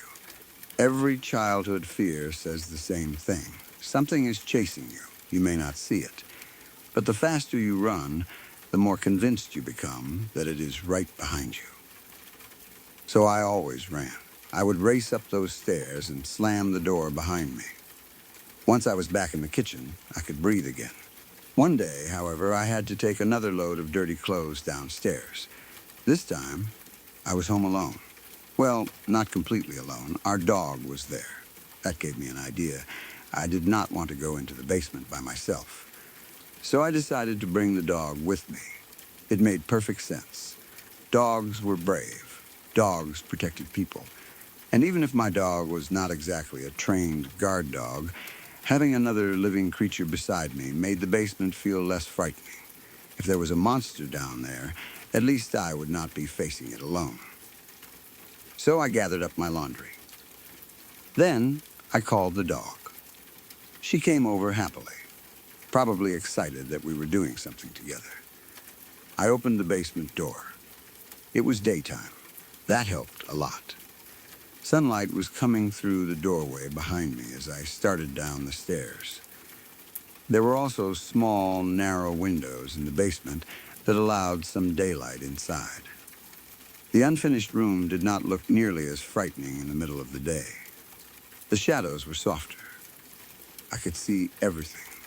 The floor, the walls, the washing machine, the laundry pile. Nothing moved. Nothing waited for me. I remember feeling almost brave, maybe even a little embarrassed by how frightened I usually was. It was just a basement. I had my dog with me. The sun was shining. There was absolutely nothing to worry about. I walked down the stairs. My dog followed. I crossed the basement toward the washing machine. I was not rushing. I was not staring nervously into every dark corner. I simply walked over and tossed my clothes onto the pile. Done, easy, nothing happened. No creature appeared. No mysterious man came out of the darkness. The lights did not suddenly go out. Nothing grabbed me. For a few seconds, I probably felt proud of myself. See, the basement was fine. It had always been fine. Maybe I had finally grown out of being scared of it. Then it was time to go back upstairs. And despite all that confidence, there was one habit I was not ready to give up. I still ran up the basement stairs. I always did. So I turned and started heading up. I was a skinny kid, very light. When I ran up those steps, my feet barely made much noise, just quick little taps against the stairs. Tap, tap, tap. Then suddenly, behind me, I heard something completely different. Thud, thud, scramble, thud. Something was coming up the stairs behind me. Fast, my brain shut down. There is no other way to explain it. Every nightmare I had ever experienced about that basement became real in a single second. All the dreams, all the darkness, all the times something had grabbed me. All the times I had known that something horrible was waiting behind me. This was it. The monster was real, and it was coming. I heard this insane thudding and scrambling noise racing up the stairs directly behind me. It was loud, heavy, fast, whatever it was gaining on me. I screamed, not a small, surprised scream. I screamed with absolute terror. My heart felt like it was going to explode. The fear was so powerful that instead of making me run faster, it did the opposite. I could not move. My body simply stopped working. I collapsed onto the stairs. I curled myself into a ball. I could hear the thing coming closer. I remember thinking that this was the moment. All those years of adults telling me monsters were not real had been wrong.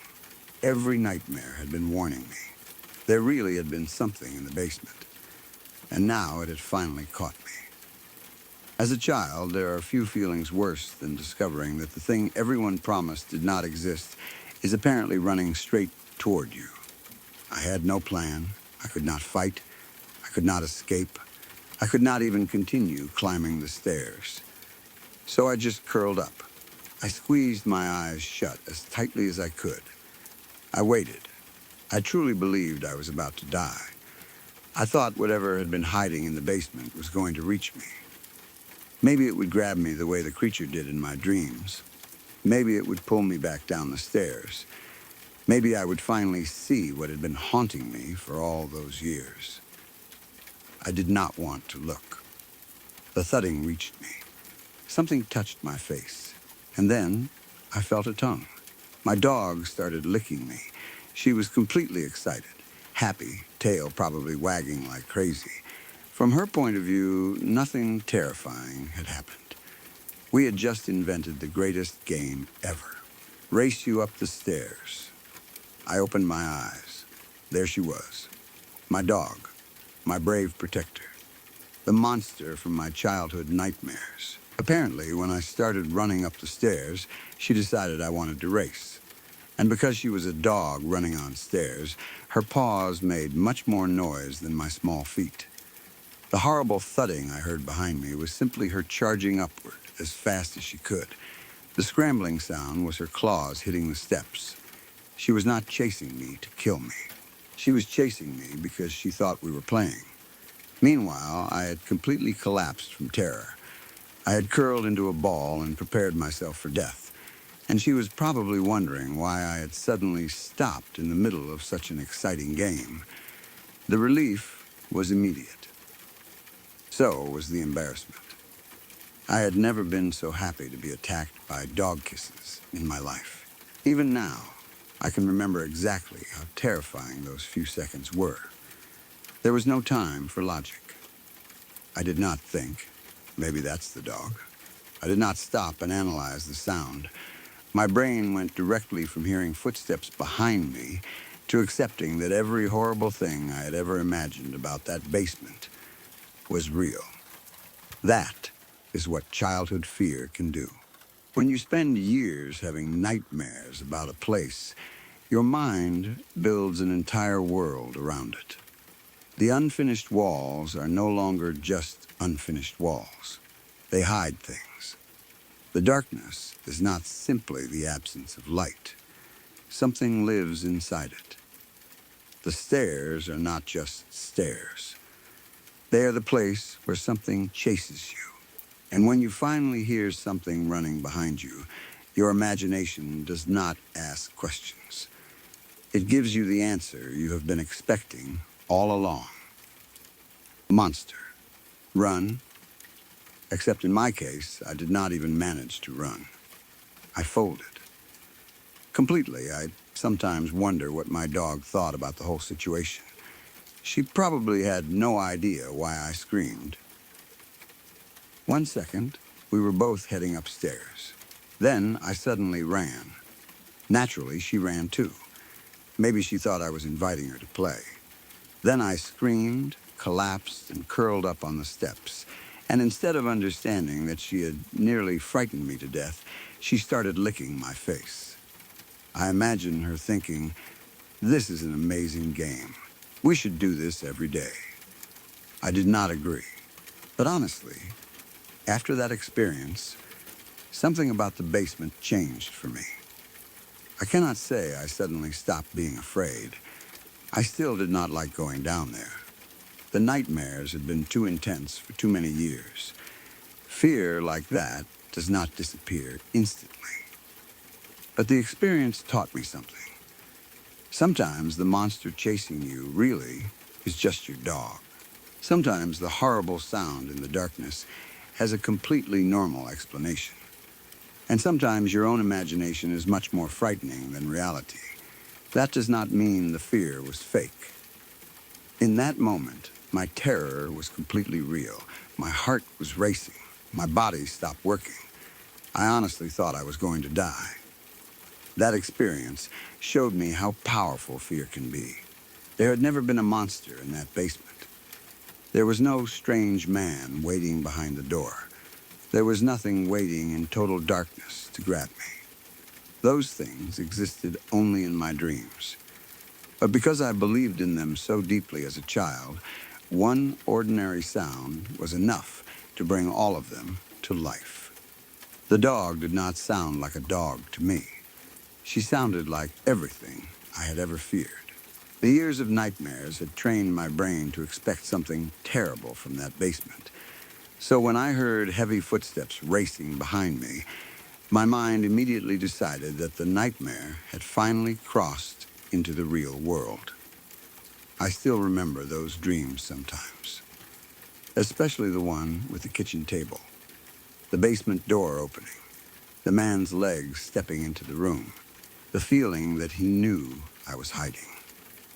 I also remember walking down those basement stairs in my sleep, knowing what would happen, unable to stop. The final step, the darkness, the thing grabbing me.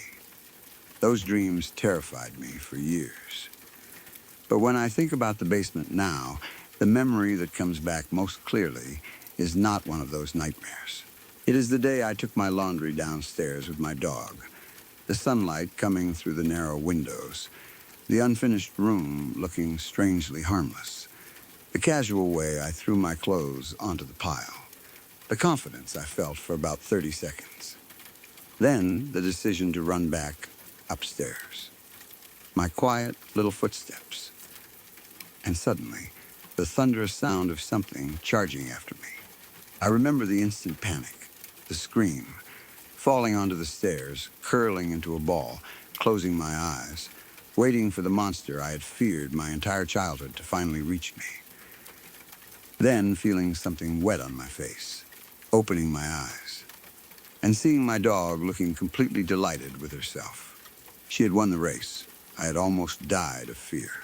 For her, it was probably one of the best afternoons of her life. For me, it was the day I learned that sometimes the most terrifying monster imaginable has 4 legs, a wagging tail, and absolutely no idea that you were not playing.